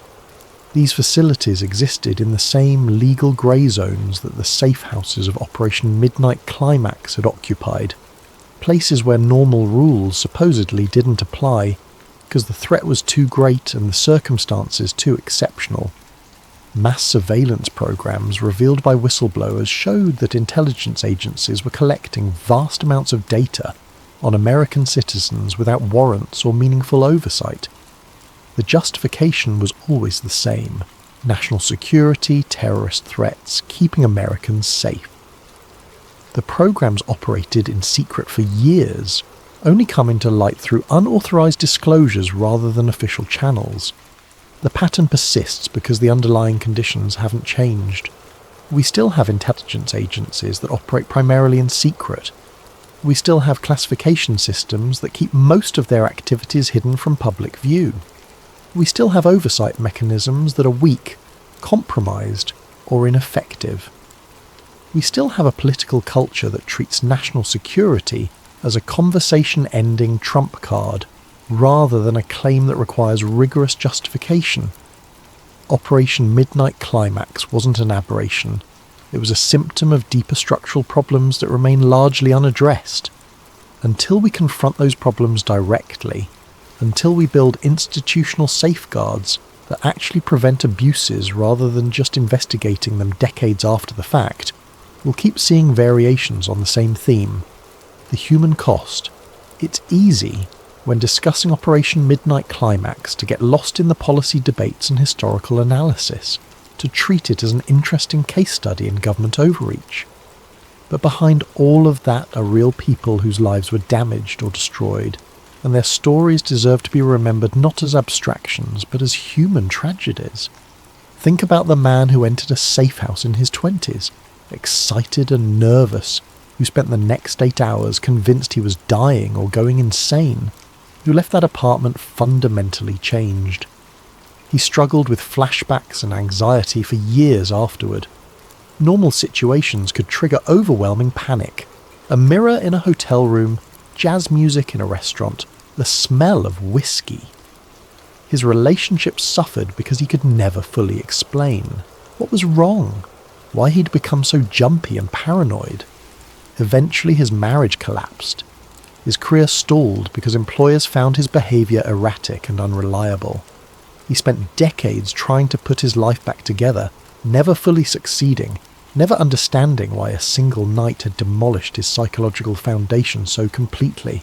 When he finally learned about Operation Midnight Climax in the late 70s, when pieces started to fall into place and he realised what had been done to him, the revelation brought both clarity and rage. Clarity because suddenly his struggles made sense. Rage because he had spent decades thinking something was wrong with him, when really something had been done to him.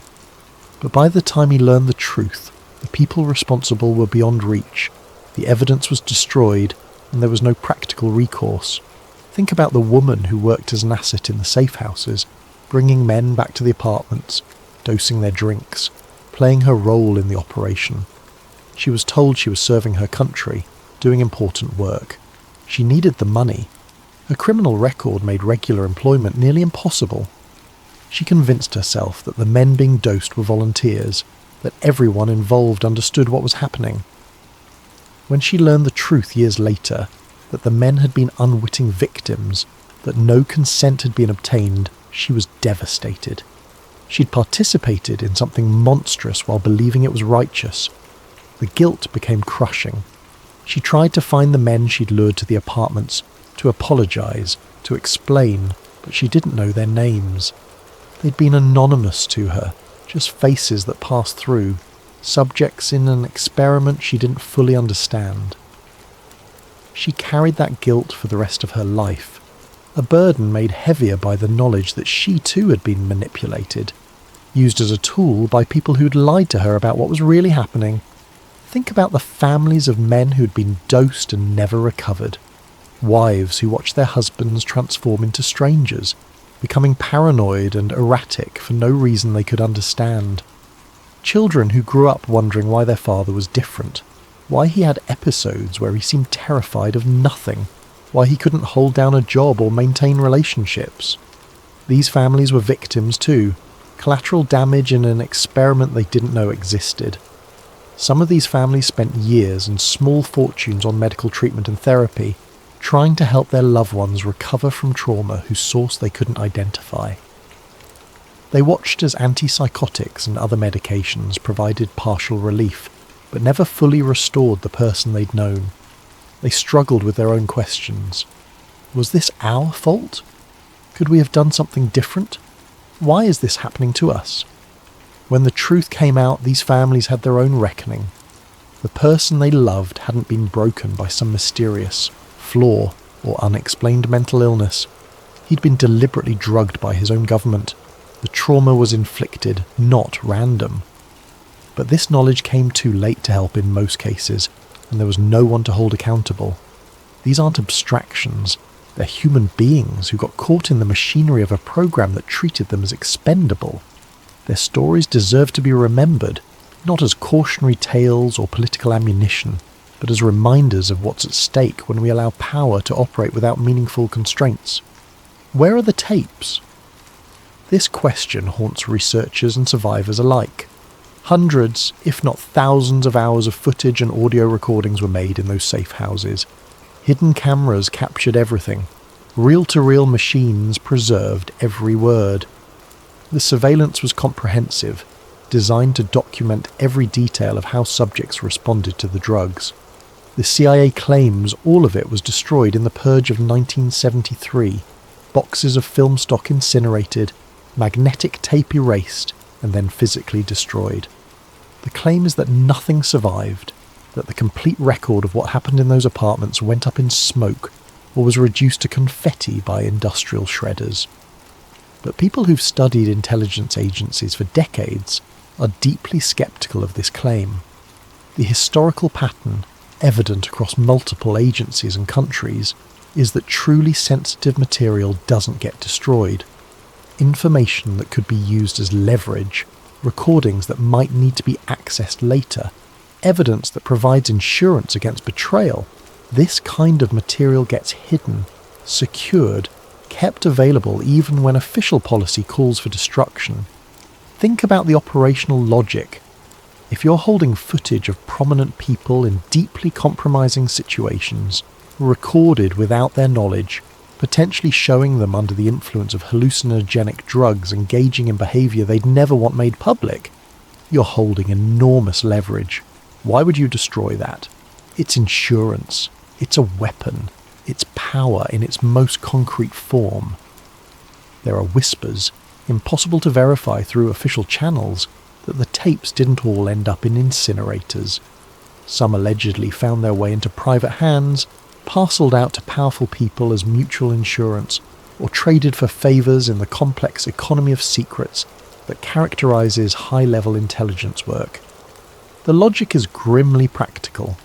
If you have blackmail material on someone influential, you don't burn it. You secure it, document its existence to the right people, and use that implicit threat to ensure cooperation or silence. There are theories that copies exist in foreign intelligence archives. If any of the people involved in Operation Midnight Climax were recruited by the KGB or other foreign intelligence services, and given the moral flexibility of those involved, this doesn't seem far-fetched. The safe house recordings would have been invaluable. Proof of American intelligence agencies running brothels on domestic soil, drugging citizens, potentially blackmailing officials. That's propaganda gold plus operational intelligence plus blackmail material, all rolled into one package. Nobody knows for sure. The CIA isn't talking beyond its official statement that the materials were destroyed. The people who might know, White, Gottlieb, the agents who worked in the safe houses, are dead or have maintained decades of silence that's unlikely to break now. Foreign intelligence services, if they have anything, certainly aren't sharing. But somewhere, possibly, those recordings still exist. Film footage of men at their most vulnerable, recorded without consent, potentially showing prominent figures in compromising positions. Audio tapes of confessions, rambling monologues, screams of terror, all preserved on magnetic ribbon. If they do exist, they represent an enormous source of potential blackmail. Control over those tapes would mean control over the people in them, and possibly control over the political and economic landscapes those people once inhabited. Even decades later, even with many of the subjects presumably dead, the recordings could still be damaging. Public figures who've built careers on particular images could be destroyed if footage surfaced, showing them in situations that contradicted those images. Family members could be embarrassed or manipulated through threats of disclosure. The tapes are Schrödinger's blackmail material, simultaneously destroyed and extant, their status uncertain, but their potential impact enormous. It's entirely possible they were thoroughly destroyed as claimed. It's also possible they're sitting in a vault somewhere, a Pandora's box that nobody wants to open, because the consequences would be too destabilizing, too revealing of how power actually operates beneath the public facade. This uncertainty itself is troubling. The fact that we can't know for certain what happened to evidence of massive government abuse, that the official record has been deliberately obscured, that the people responsible faced no consequences and took their secrets to their graves, all of this represents a kind of ongoing crime. The cover-up continues through silence, through the destruction of records, through the death of witnesses, through the passage of time that makes accountability increasingly impossible. Final thoughts. Operation Midnight Climax stands as one of the most disturbing episodes in American intelligence history, not just for what it was, but for what it represents about power, accountability, and the gap between democratic ideals and actual practice. The program ran for close to a decade. It dosed several thousand men without their knowledge or consent. It was funded by taxpayer money and sanctioned at the highest levels of the CIA. When it finally came to light, the response was a collective shrug followed by promises to do better. Nobody faced criminal charges. Nobody was stripped of their pension or security clearance. Nobody suffered career consequences proportional to the harm they'd inflicted. That should terrify us. Not because we can change what happened, the past is fixed and unchangeable, but because the conditions that allowed Operation Midnight Climax to happen are still largely in place. Excessive secrecy, minimal meaningful oversight, institutional cultures that prize results over ethics, the conviction that intelligence professionals operating in classified environments should be trusted to police themselves, the reflexive acceptance of national security as justification for almost anything. Until we address those structural conditions, until we create systems that actually prevent abuses rather than just investigating them decades after the fact, when everyone responsible is safely beyond accountability, we remain vulnerable to the next iteration of Operation Midnight Climax, whatever form it takes. The story doesn't end with the Church Committee or the declassified documents. It doesn't end with White's death or Gottlieb's quiet retirement. It continues as long as we tolerate the conditions that made it possible, as long as we accept opacity where we should demand transparency, as long as we defer to authority instead of insisting on accountability. Operation Midnight Climax is history, but it's also a warning, still relevant, still urgent, still demanding, that we pay attention to what's done in our name behind closed doors and classification stamps. Because the men who walked into those San Francisco apartments thought they were just living their lives. They had no idea they were about to become part of a secret government experiment. They had no reason to suspect that their government would do such a thing, until it did. And that's the lesson we can't afford to forget. It can happen. It did happen. And without constant vigilance, without genuine structural reform, without a commitment to accountability that goes beyond performative outrage, it will happen again. The specific tactics will change. The technology will advance. The justifications will be adapted to contemporary threats. But the underlying dynamic, power without accountability, secrecy without oversight, institutional interests prioritized over individual rights, will remain unless we collectively decide that enough is enough and demand better. What if the most dangerous secrets aren't hidden in classified files, but buried in plain sight, in the footnotes of forgotten academic papers? What if the government's most classified unit wasn't studying aliens at all, but something far more terrifying? Something that's been manipulating human belief since the dawn of civilization itself. Before we dive into tonight's story, I want to give a shout out to Jeffernan 1772 for suggesting this incredible topic. Your video ideas keep sleep theories going, so please drop your suggestions in the comments below, and if you're enjoying these deep dives into the unknown, make sure to hit that like button and subscribe. Trust me, you won't want to miss what's coming next. Now let's talk about the Collins Elite, and why they might be the most important government program you've never heard of. I wasn't looking for UFOs, I was looking for a way to pay rent. The gig economy had chewed me up and spit me out more times than I cared to count. Web design, freelance writing, even a brief stint delivering food, nothing stuck. But when Dr. Martinelli at the university offered me work as a research assistant, scanning old theological dissertations for the digital archive, I jumped at it. $25 an hour to sit in a quiet library basement, copying dusty Latin passages and obscure biblical references that nobody had touched in decades. It wasn't glamorous, but it paid the bills. The work was mind-numbing mostly. Endless pages of theological debates from the 1950s and 60s, written by seminary students who were probably dead by now. The Augustinian interpretation of angelic hierarchies, post-war perspectives on demonic manifestation, scriptural analysis of divine intervention in modern context. Heavy stuff, but about as exciting as watching paint dry. I'd been at it for 3 months when I found the reference that changed everything. It was October, around 2 a.m. I was halfway through a 1963 thesis titled Angelic Manifestations in Modern Times, 324 pages of dense theological argumentation by a seminarian named Marcus Whitmore. The kind of paper that made me question every life choice that had led me to that basement. I was scanning page 187, a particularly dry section about contemporary witness testimony, when a footnote caught my eye.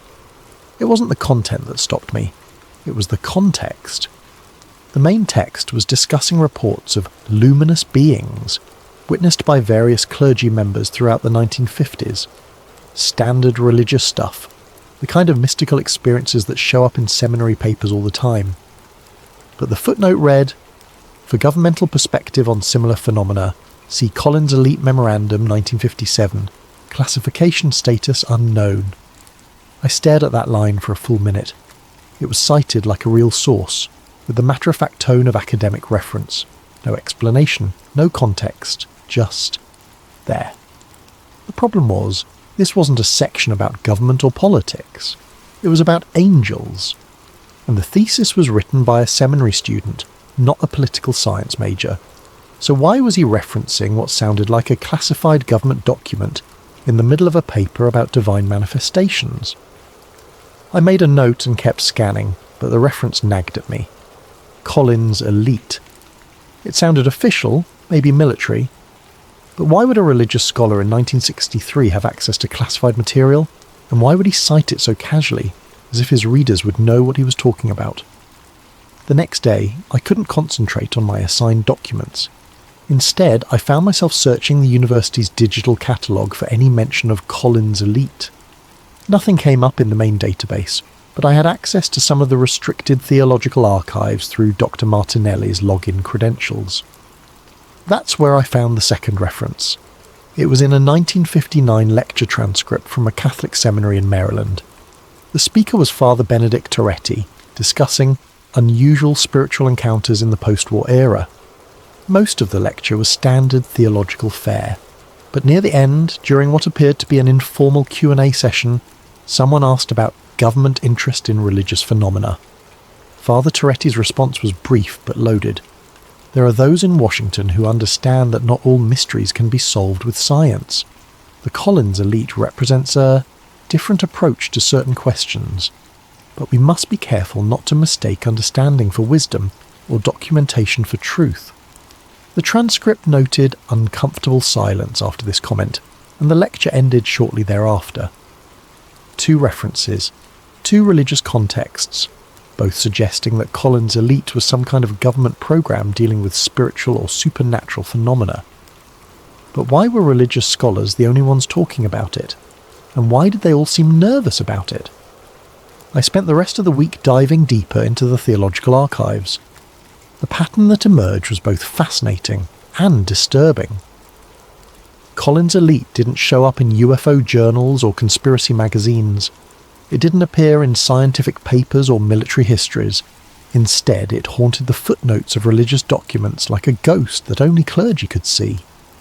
A 1958 exorcism report from a priest in New Mexico mentioned consultation with Collins Elite regarding non-terrestrial influences. A 1962 seminary paper on demonic deception in the modern age included a cryptic reference to Collins Elite protocols for distinguishing spiritual from extraplanetary phenomena. a 1961 lecture on comparative religion contained a single chilling line. As the Collins elite has documented, the same entities that once appeared as gods now masquerade as visitors from the stars. Each reference was brief, almost coded, like the authors were speaking to an audience that would understand the implications without needing explanation. And always, the references appeared in contexts dealing with the supernatural, the spiritual, the otherworldly, but never in the way you'd expect. These weren't discussions of government cover-ups or alien conspiracies. They were warnings, theological warnings about deception, about false prophets, about entities that wore whatever mask humanity was willing to believe.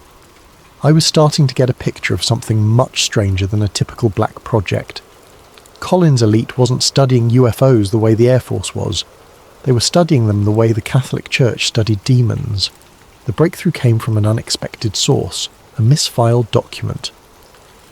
I was scanning a collection of 1964 seminary papers when I found something that didn't belong. Mixed in with discussions of Vatican II reforms and modern catechism was a single-page document that looked nothing like the others. It was typed on official letterhead, something called Interdenominational Council on Anomalous Phenomena, and dated March 15th, 1959. The document was brief. Memo. Regarding recent Collins Elite Briefing 2, member institutions from Council Secretary following last week's presentation by Dr. Edward Collins regarding non-corporeal intelligence manifestations. The Council recommends the following protocols for clergy encountering anomalous phenomena. Do not assume extraterrestrial origin 2. Apply traditional discernment practices 3. Document all encounters per Collins Elite Guidelines 4. Report suspected deception campaigns immediately.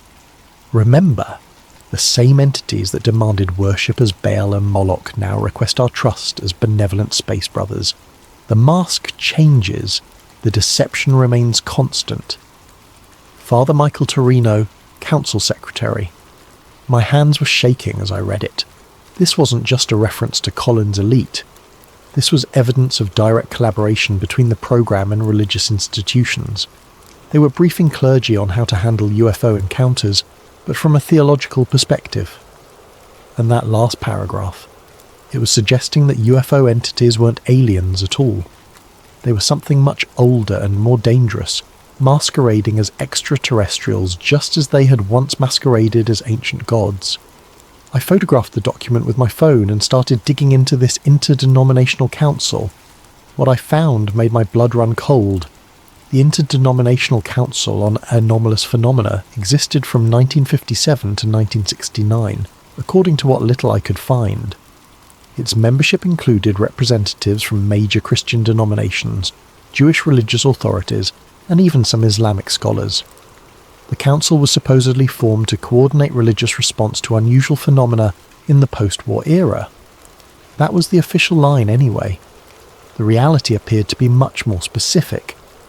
I found meeting minutes from 1958 that discussed the Collins Elite Presentation on Entity Communication Patterns.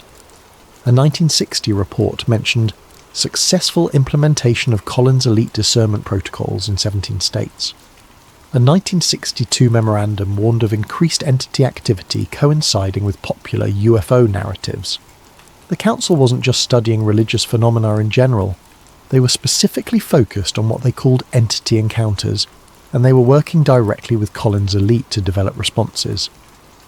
The most disturbing document I found was a 1961 report titled Spiritual Warfare in the Space Age.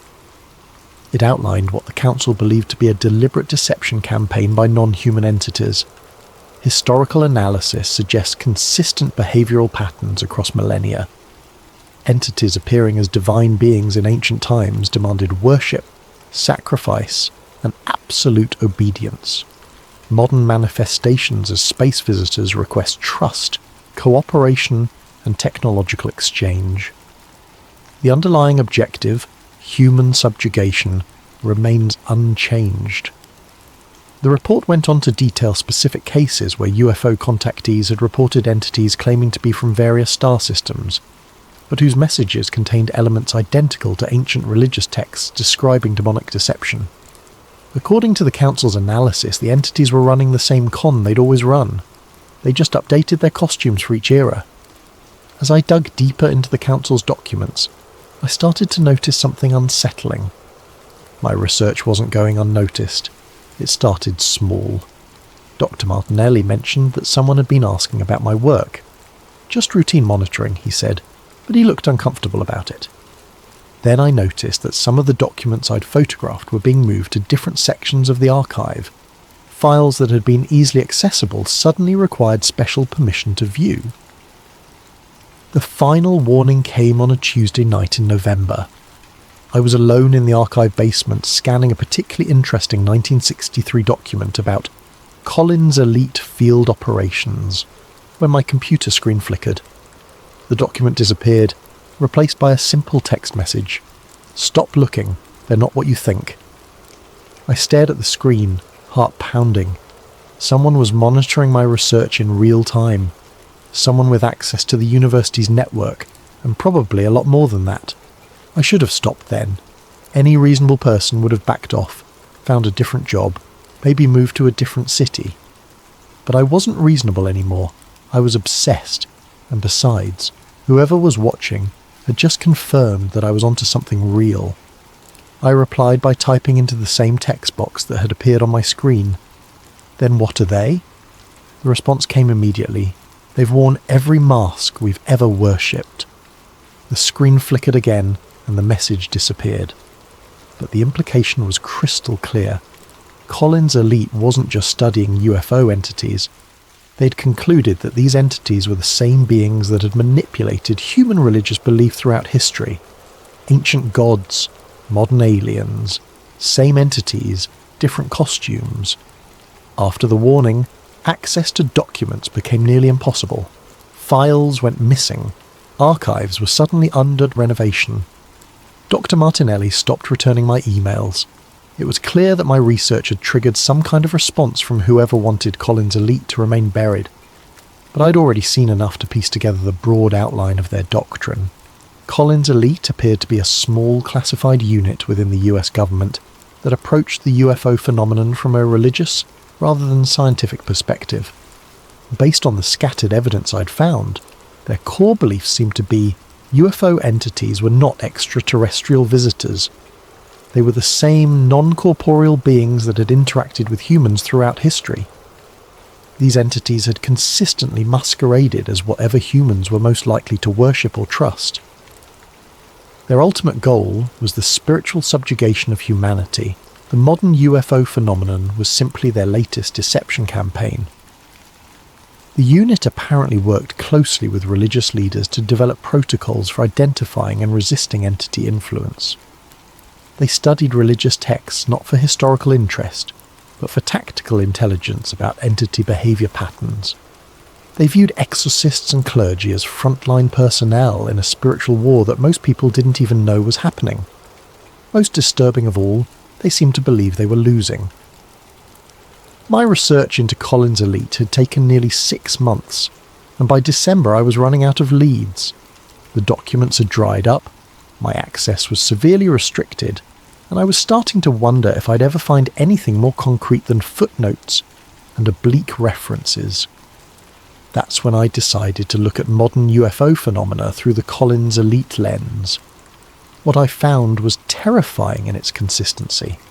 Contemporary UFO contactee reports, when examined from a religious perspective, showed the same patterns that Collins Elite had apparently identified in the 1950s. Entities claiming to be from Zeta Reticuli or the Pleiades, but whose messages contained elements identical to ancient Gnostic texts. Space brothers, preaching salvation through technological advancement, using language that echoed Mesopotamian religious propaganda. Abduction experiences that followed the same psychological patterns as historical demonic possession cases. The modern UFO disclosure movement, viewed through Collins Elite's framework, looked less like a quest for scientific truth and more like the latest phase of an ancient deception campaign. Entities that had once demanded worship as gods now requested trust as benevolent aliens. Same control mechanisms, updated for a scientific age. I started to understand why Collins' elite had worked so closely with religious authorities. If you believe that UFO entities were actually spiritual beings with thousands of years of experience in manipulating human belief systems, then scientists and military analysts were the wrong people to study them. You needed theologians. You needed people who understood the long history of spiritual deception and the psychological mechanisms of faith. You needed people who could recognize the same lie being told with new words. I thought I'd reached the end of my research when I received an unexpected email in January. The sender was listed as archive.recovery@gmail.com, obviously a throwaway account. The message was brief. You've been asking the right questions. Room 847, basement level, manuscript collection. Look behind the Milton volumes. 1 hour only. I almost deleted it. Every instinct told me it was a trap, but the Collins elite investigation had become an obsession, and I couldn't walk away from what might be my last chance at finding real answers. An hour later, I was in the basement of the manuscript collection, a building I'd never visited before. Room 847 was a cramped storage room filled with old books and filing cabinets. The Milton volumes were easy to find, a complete set of Paradise Lost editions dating back to the 1800s. Behind the books, taped to the back of the shelf, was a manila envelope. Inside was a single document that changed everything I thought I knew about Collins' elite. It was typed on official US government letterhead, dated August 12, 1969, and marked Eyes Only Collins Elite Termination Report. The document was brief but explosive. Memorandum for the record subject: termination of Collins Elite program. Effective immediately. All Collins Elite operations are suspended indefinitely. Program termination follows unanimous recommendation by Collins Elite senior staff. Reason for termination: successful entity infiltration of program hierarchy. Evidence suggests long-term entity influence over program direction since 1961. Collins Elite conclusions regarding entity nature remain valid. However, program itself has been compromised beyond recovery. All Collins Elite personnel are reassigned. All documents classified at highest levels. Religious community partnerships terminated. Interdenominational council dissolved. Public disclosure of Collins Elite findings is prohibited under national security provisions. Final assessment: the entities we sought to understand and counter have proven more sophisticated than anticipated. They have successfully used our own investigation against us, turning our knowledge into a tool for their agenda. The Collins Elite program has become part of the deception we were created to expose. Any future investigation of these phenomena must proceed under the assumption that traditional government and academic institutions are compromised. Minus Dr. Edward Collins, Program Director. I read the document 3 times before the implication sank in. Collins Elite hadn't just been terminated because of budget cuts or bureaucratic reshuffling. It had been terminated because the entities they were studying had infiltrated and co-opted the program itself. The Watchers had been turned into accomplices, and if that was true in 1969, what did it mean for every government UFO program since then? Sitting in that storage room, holding what might be the last authentic Collins Elite document ever created, I finally understood the true scope of what I'd uncovered. Collins Elite hadn't been a fringe program run by religious zealots. It had been a serious government investigation that reached a conclusion so disturbing that the entities being studied had been forced to destroy it. The program had gotten too close to the truth, so the truth had destroyed the program. But what was that truth? Based on everything I'd found, Collins Elite had concluded that the UFO phenomenon was not extraterrestrial contact, but rather the latest phase of an ancient psychological operation. Non-corporeal entities, call them demons, call them interdimensional beings, call them whatever you want, had been manipulating human belief systems for millennia. They had appeared as gods to ancient peoples, demanding worship and sacrifice. They had manifested as angels and devils to medieval societies, shaping religious doctrine. And now they were appearing as alien visitors to a technological civilization, promoting their agenda through the language of science and space exploration. The genius of it was that each generation thought they were encountering something new. Ancient peoples saw divine visitation. Medieval believers saw spiritual manifestation.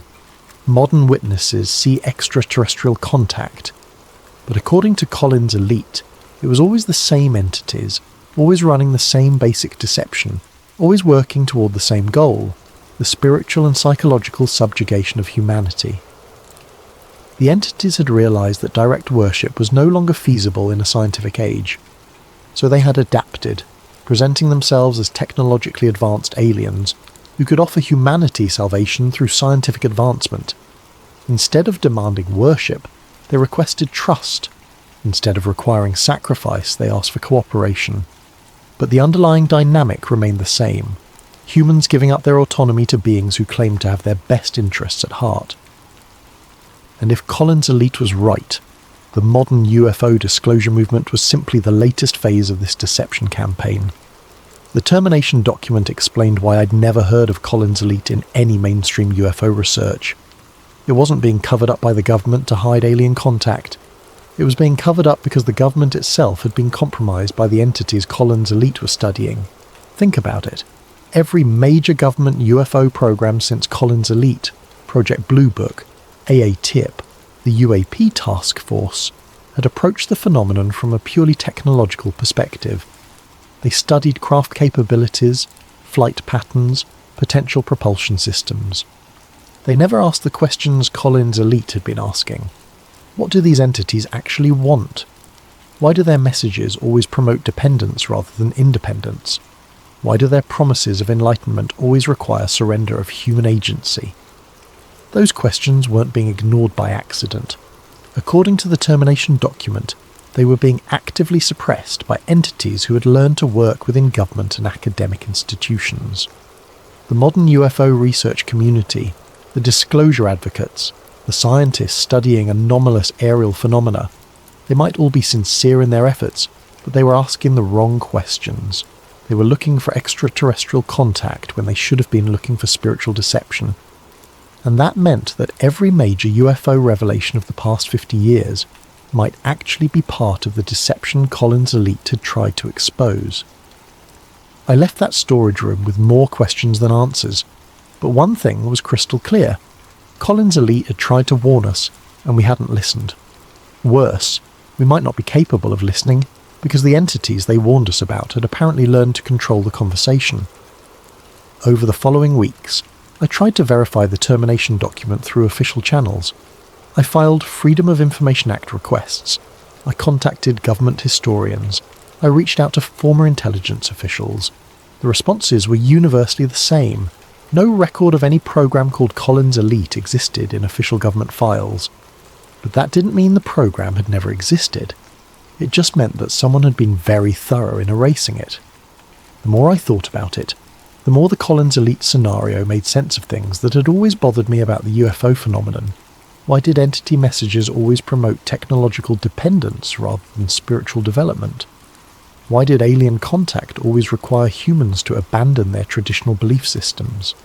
Why did every promised revelation turn out to be just another layer of mystery? According to Collins' Elite, it was because the entities weren't trying to enlighten us. They were trying to control us. And the best way to control a technologically advanced species was to convince them that salvation could only come through higher technology, provided by beings who claimed to have humanity's best interests at heart. The ancient formula updated for a scientific age. After finding the termination document, I thought my Collins' Elite investigation was over, but 2 weeks later, I received another cryptic email from the same archive. Recovery account. You found the termination report. Good. Now find the real archive. Dr. Elena Rodriguez, Georgetown University Theology Department. Tell her Marcus sent you. I almost ignored it. The rational part of my brain was screaming that I was already in too deep, that whoever was feeding me information might be leading me into something dangerous. But the name Marcus rang a bell. Marcus Whitmore, the author of that first 1963 thesis, where I'd found the Collins' Elite reference. Could he still be alive? Dr. Rodriguez's office was in a converted Victorian house on the Georgetown campus, tucked between the main theology building and an old chapel. When I mentioned that Marcus had sent me, her reaction was immediate and alarming. She locked her office door, closed the blinds, and pulled out a device I later learned was a radio frequency detector. 62 years, she said quietly, sweeping the device around the room. 62 years Marcus has been waiting for someone to follow the trail far enough to find him. He's 91 years old and still afraid they're listening. Dr. Rodriguez led me through a maze of basement corridors beneath the theology building to a climate-controlled storage room I never could have found on my own. Inside, Marcus Whitmore sat surrounded by filing cabinets that looked like they'd been moved there decades ago. He was ancient, but his eyes were sharp and alert. "You're the one asking about Collins Elite," he said. It wasn't a question. "Eleanor tells me you found the termination report. That means they decided you were ready." "They?" "The survivors. The ones who got out before the infiltration was complete." He gestured to the filing cabinets around us. "We've been maintaining our own archive for over 50 years. Everything the government tried to bury, we preserved. What Marcus showed me over the next 6 hours changed everything I thought I knew about Collins Elite, and about the scope of the deception they had uncovered. Collins Elite hadn't begun as a government program at all. It had started in 1947 as an informal network of military officers, intelligence analysts and religious scholars who were disturbed by early UFO reports. What bothered them wasn't the craft themselves, but the messages being delivered by the entities inside them. The contactee movement was just getting started, Marcus explained, pulling out files from the late 1940s. George Adamski, Daniel Fry, Truman Bethurum, all these people claiming contact with benevolent space brothers. But when you analysed their messages from a theological perspective, they weren't promoting human spiritual development. They were promoting dependence. The early Collins Elite had conducted detailed analyses of contactee messages and found disturbing patterns. The entities consistently promoted several key themes: the inadequacy of human religion, the necessity of technological advancement, the benefits of surrendering human decision-making to superior beings, and the dangers of independent spiritual development. It was the same psychological framework used by every cult in history, Dr. Rodriguez added. Isolate the subject from their support systems, convince them that traditional sources of guidance are inadequate, then position yourself as the only reliable source of truth. But Collins Elite's analysis went deeper than simple cult mechanics. They had identified specific linguistic and conceptual patterns that appeared across different contactee cases, patterns that matched historical accounts of demonic deception dating back thousands of years. Marcus showed me a 1952 analysis comparing Adamski's alleged conversations with Venusian beings to transcripts from 16th century witch trials. The parallels were undeniable: the same promises of secret knowledge, the same dismissal of conventional morality, the same emphasis on the chosen status of the contactee. That's when we knew we were dealing with something ancient, Marcus said. These weren't aliens from space. They were the same entities that had been manipulating human belief systems since the beginning of recorded history. By 1957, Collins Elite had attracted official government attention. The CIA and military intelligence were struggling to understand the UFO phenomenon from a technological perspective, but Collins Elite was approaching it from an entirely different angle and getting results. We could predict contactee behaviour patterns, Dr. Rodriguez explained. We could identify which cases were likely to be genuine entity contact versus hoaxes or psychological episodes. We could even predict what messages the entities would deliver in future contacts. This predictive ability had made Collins Elite invaluable to government agencies dealing with UFO incidents. But it had also made them a target. Marcus pulled out a thick file labelled Entity Response Patterns, 1958 to 1961. Inside were dozens of reports documenting how UFO activity and contactee experiences changed in response to Collins Elite investigations. Whenever we got too close to exposing their methods, they would shift tactics, Marcus said. Study their linguistic patterns too closely, and suddenly contactees would start receiving messages in completely different styles. Document their technological claims, and they would start demonstrating entirely different capabilities. The entities weren't just running a deception campaign. They were actively monitoring the investigators and adapting their approach in real time. But the most disturbing pattern was personal targeting. Collins elite members began experiencing their own anomalous encounters, but these experiences were clearly designed to discredit or manipulate the investigators, rather than provide genuine contact. Dr. Edward Collins himself was contacted in 1960, Marcus revealed. The entity claimed to be from Rigel and offered to provide him with advanced technology in exchange for shutting down the Collins Elite program. When he refused, the encounters became increasingly threatening. Other Collins Elite members reported similar experiences, contact attempts that seemed designed to either co-opt them or drive them out of the program entirely. The entities were fighting back.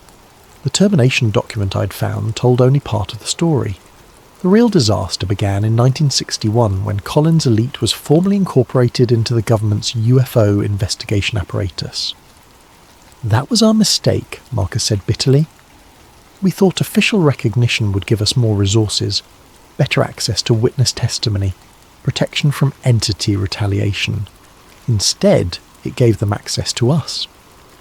With official status came new personnel assignments, government oversight, and integration with other classified programs. Collins Elite's small, tight-knit network of trusted researchers was suddenly flooded with new members whose backgrounds couldn't be thoroughly vetted. The infiltration was subtle at first, Dr. Rodriguez explained. New analysts who would subtly shift the focus of investigations, administrative personnel who would lose crucial documents, supervisors who would redirect resources toward more promising lines of inquiry. By 1965, original Collins Elite members were reporting that their research conclusions were being systematically altered before reaching higher-level officials. Analyses emphasizing the deceptive nature of entity contact were being rewritten to focus on potential technological benefits. Warnings about spiritual manipulation were being deleted entirely.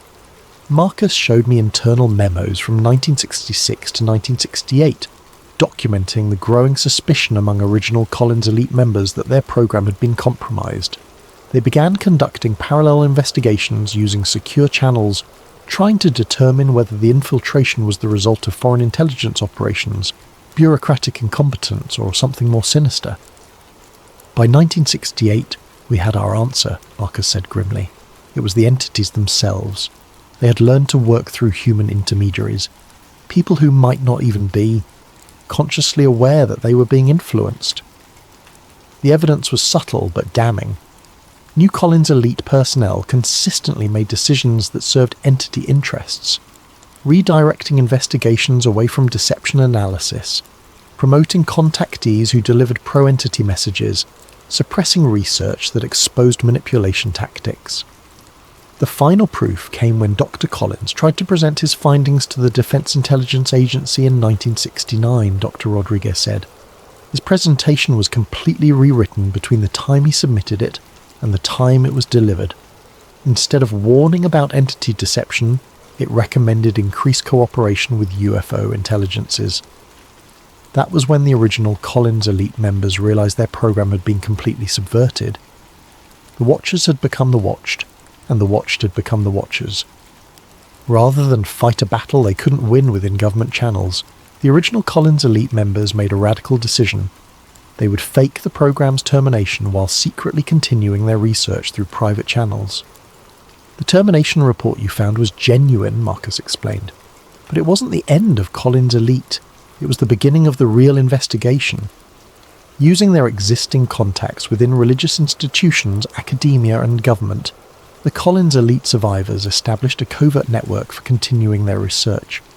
They couldn't publish their findings or seek official recognition, but they could continue gathering evidence and developing their understanding of the entity deception campaign. We've been operating continuously for over 50 years, Dr. Rodriguez said, documenting entity activity, analysing their evolving strategies, tracking their infiltration of various institutions.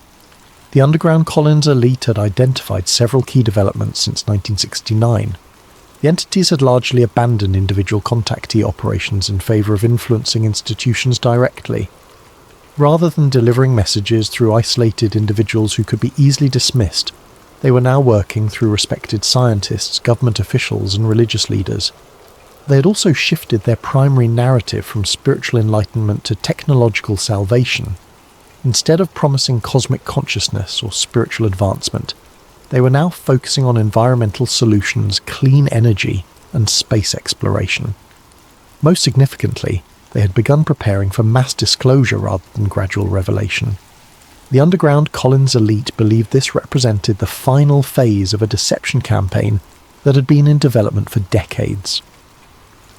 Marcus and Dr. Rodriguez walked me through 50 years of documented entity influence on human institutions. The pattern was consistent but sophisticated. Entities never directly controlled human behaviour, but they influenced it through carefully orchestrated synchronicities, technological inspirations, and strategic information releases. "Look at the development of computer technology," Dr. Rodriguez said, showing me files documenting unusual technological leaps in electronics and computing since the 1960s. Every major breakthrough happened shortly after UFO encounters involving personnel who were in positions to influence research directions. The entities weren't providing blueprints or direct technological assistance. Instead, they were inspiring specific lines of research, guiding human scientists toward discoveries that served long-term entity interests. The internet, social media, artificial intelligence, all of these technologies have made humanity more connected but also more controllable, Marcus observed. They've created systems that can monitor and influence human behaviour on a global scale. According to underground Collins elite analysis, the entities had been systematically encouraging the development of technologies that would make mass psychological manipulation easier, while simultaneously making individual privacy and independence more difficult. But the most disturbing revelation was their analysis of the modern UFO disclosure movement itself. Every major disclosure advocate, every government whistleblower, every scientist calling for serious UFO research, we've documented anomalous encounters in their backgrounds, Dr. Rodriguez said. They're not consciously working for the entities, but they're all promoting the same basic narrative, that UFO contact is inevitable, beneficial, and should be embraced rather than resisted. The underground Collins elite had identified specific psychological themes being promoted through disclosure advocates: the inadequacy of human civilization, the necessity of outside intervention, the benefits of technological advancement over spiritual development, and the dangers of resistance to contact. It's the same message the contactees were delivering in the 1950s, Marcus said, just delivered through more credible sources and backed by more sophisticated evidence. According to the underground Collins elite's analysis, the current disclosure campaign was preparation for something unprecedented: open entity contact with humanity as a whole, rather than selected individuals. They've spent 70 years testing human responses, refining their approach, identifying the most effective manipulation strategies, Dr. Rodriguez explained. Now they're ready to scale up. The evidence they showed me was circumstantial but compelling.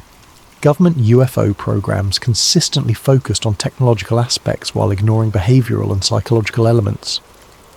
Scientific studies of anomalous phenomena emphasized physical measurements, while dismissing witness testimony about entity motivations. Media coverage promoted wonder and excitement about potential contact, while discouraging analysis of entity intentions. They're engineering consent, Marcus said, creating a cultural context where open contact will be seen as humanity's graduation to a higher level of existence rather than submission to a superior intelligence. The underground Collins elite believed that formal contact would be presented as humanity's invitation to join a galactic community, with entities offering technological solutions to environmental problems, social conflicts, and resource limitations. The offer would seem generous, beneficial, and desperately needed. But according to their analysis, acceptance would come with costs that wouldn't become apparent until it was too late. The gradual replacement of human decision-making systems with entity-guided alternatives, the erosion of individual agency in favour of collective efficiency, and the redefinition of human spiritual development to align with entity objectives. It won't feel like conquest, Dr. Rodriguez said. It will feel like salvation, right up until the moment humans realise they've traded their freedom for security, and they're no longer capable of making that trade in reverse. After hours of reviewing evidence and analysis, I asked the obvious question: if the underground Collins elite was right about entity intentions, what could be done to counter them? Marcus and Dr. Rodriguez exchanged glances before Marcus answered carefully. Individual resistance is possible but difficult, he said. The entities rely on collective consent and institutional cooperation. They can't force contact on humans who genuinely reject it, but they can make such rejection seem irrational, antisocial or harmful. The underground Collins elite had developed what they called spiritual inoculation, techniques for recognizing and resisting entity influence. These included traditional religious practices like prayer and meditation, but also more analytical approaches, questioning the source and motivation behind any message promoting dependence, examining whether proposed solutions increased or decreased human agency, and maintaining strong connections to human community and traditional wisdom. The entities are masters of isolation and dependency, Dr. Rodriguez explained. Their influence is weakest when humans are connected to each other and to their own spiritual traditions, and strongest when individuals feel cut off from community and traditional sources of guidance. But individual resistance wouldn't be enough if the entities succeeded in achieving mass consent for contact. The underground Collins elite believed that their most important function was preserving and disseminating knowledge about entity deception methods, so that future generations would have the tools needed to recognize and resist manipulation. That's why we've maintained this archive, Marcus said, and why we're sharing it with you now. The disclosure campaign is accelerating, and we may not have much time left to prepare people for what's coming. As I write this, the UFO disclosure movement is reaching a crescendo. Government officials are admitting that anomalous aerial phenomena are real. Military personnel are testifying about encounters with craft displaying impossible capabilities. Scientists are calling for serious study of the phenomenon. The public is being prepared for some kind of revelation. But if Collins' elite was right, that revelation might be the culmination of a deception campaign that began thousands of years ago. Think about how perfectly the current disclosure narrative fits the Collins elite framework. We're being told that non-human intelligence has been monitoring humanity, that these beings possess technology that could solve our energy and environmental problems, that contact is inevitable and potentially beneficial. We're being encouraged to view disclosure as a positive development, a step forward in human evolution. But what if it's actually the final step in a plan that began when the first human looked at the sky and wondered if the gods were watching? The entities Collins' elite studied had thousands of years to perfect their understanding of human psychology. They knew that direct domination would eventually fail, that humans would rebel against obvious tyranny, but they also knew that humans could be convinced to surrender their autonomy willingly, if the surrender was framed as enlightenment or advancement. The promise of godhood had worked for ancient peoples, the promise of salvation had worked for medieval societies, and the promise of technological transcendence might be working on us right now. Marcus and Dr. Rodriguez had given me a framework for understanding the entity deception campaign, but they also gave me something more practical, a list of specific indicators that the final phase was beginning. We've been tracking these markers for decades, Dr. Rodriguez explained, showing me a comprehensive timeline of predicted developments. When all of them align, it means the entities believe humanity is ready for open contact. The first indicator was mainstream media normalization of UFO phenomena, not just reporting on UFO incidents, but actively promoting the idea that contact would be beneficial. According to their analysis, this phase had begun in earnest around 2017 and was accelerating rapidly. The second indicator was government disclosure of UAP reality without disclosure of government conclusions about entity intentions. They're admitting the phenomena are real, while carefully avoiding any discussion of what the entities actually want, Marcus noted. This creates public curiosity without public wariness. The third indicator was increased entity activity designed to demonstrate technological superiority while maintaining plausible deniability. The recent UAP videos released by the Pentagon fit this pattern perfectly. Clear evidence of advanced technology, but no direct communication or obvious threat. The fourth indicator was the emergence of credible advocates for contact within scientific, military, and government institutions. People with impressive credentials and no obvious ulterior motives, all promoting the same basic message, that humanity should welcome contact rather than fear it. "Look at the current disclosure advocates," Dr. Rodriguez said, showing me biographical information on various scientists and former government officials.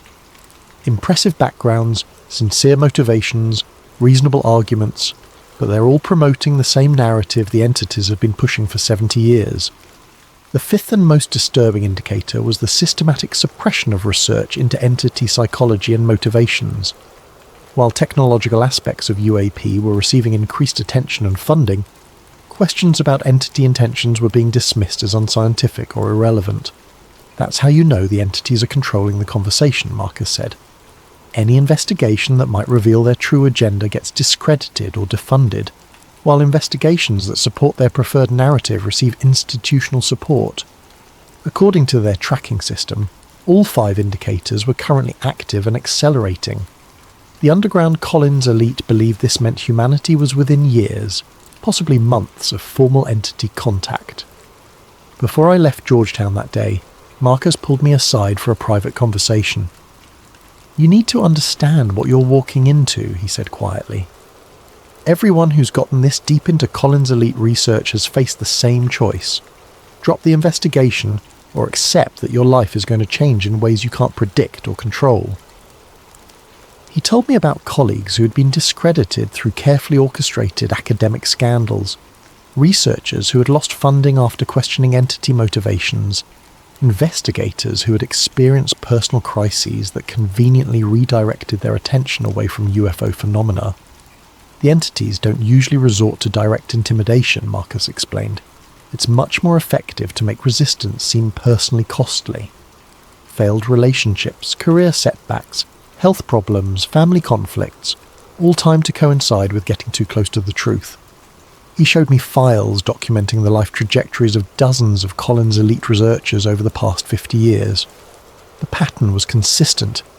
People who backed away from the investigation generally experienced improved circumstances, while those who continued faced escalating personal difficulties. "I'm not trying to scare you off," Marcus said, "but you need to know that this isn't just an intellectual exercise. The entities have a vested interest in controlling what humans believe about them, and they've had centuries to develop sophisticated methods for managing troublesome individuals."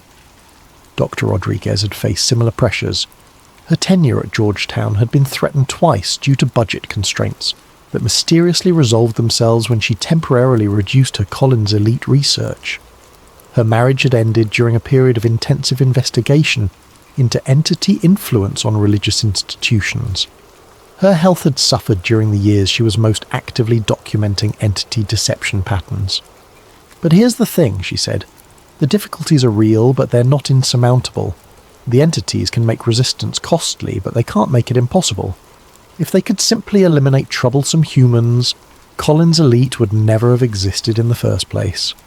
She believed that entity limitations were precisely why the deception campaign was necessary.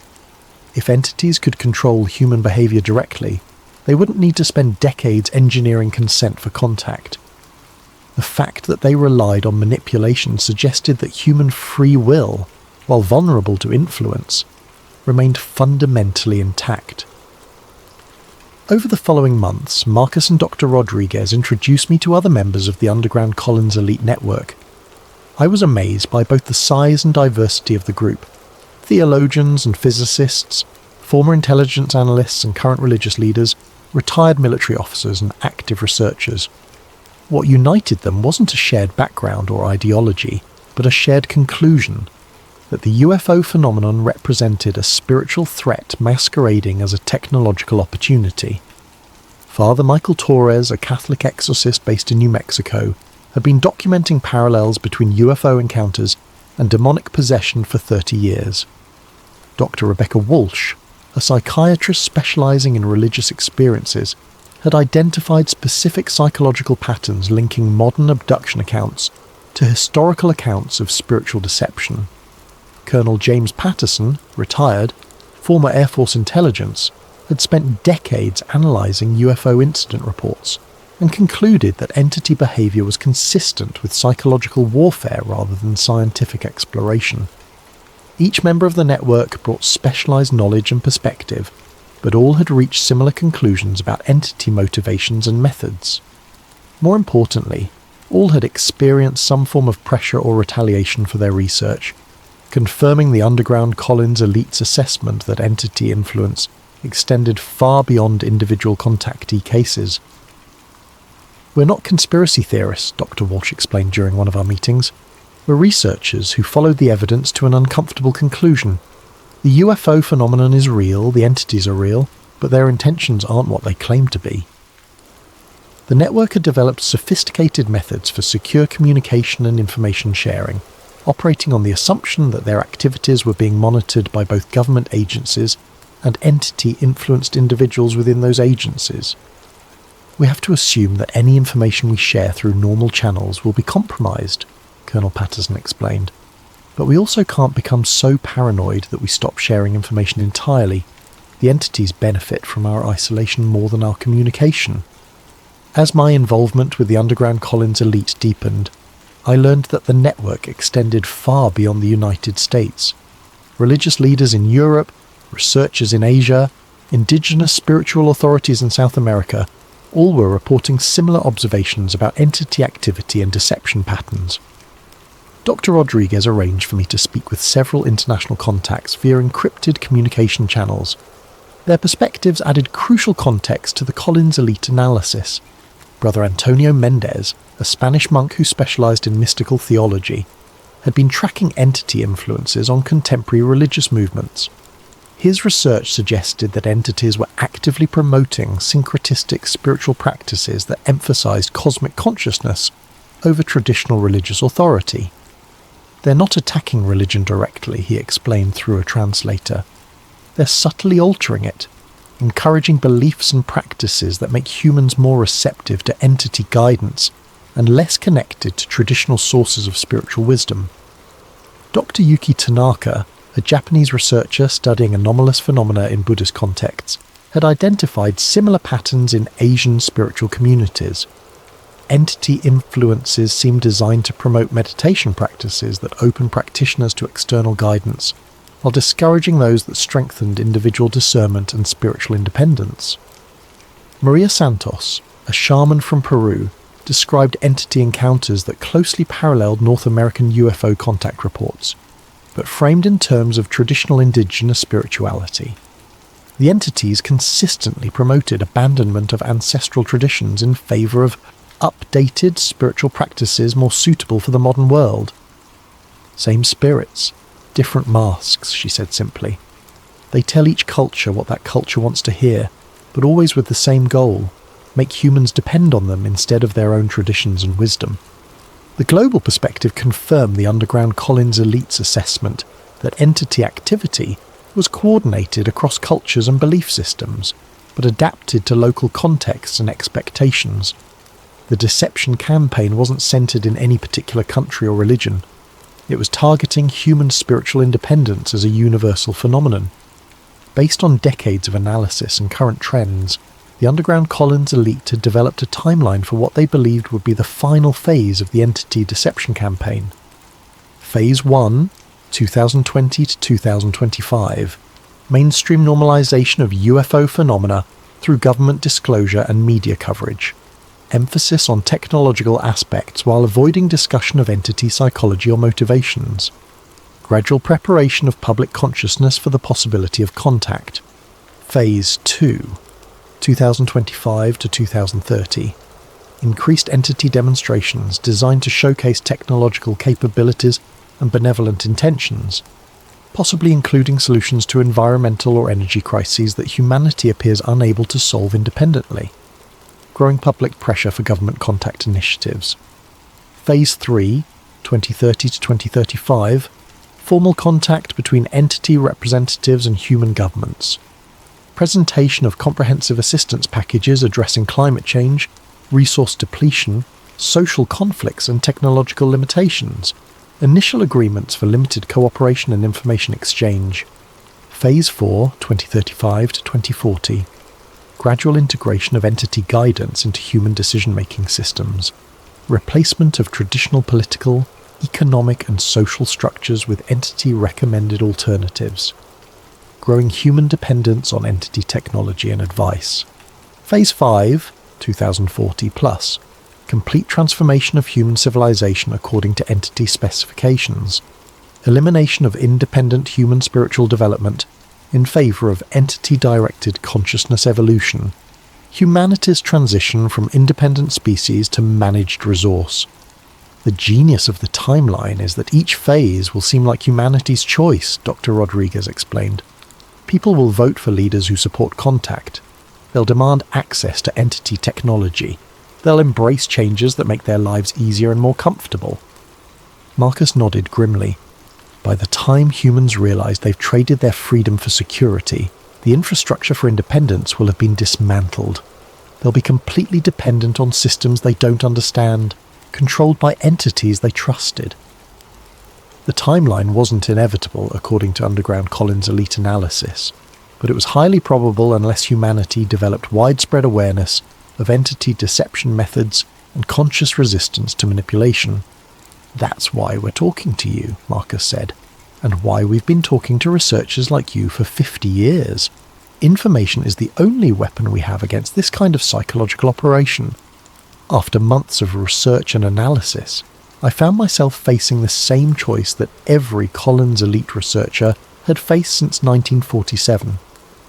Accept the implications of what I'd learned, or find a way to dismiss it as paranoid speculation. The evidence was circumstantial but extensive. The pattern was consistent but complex.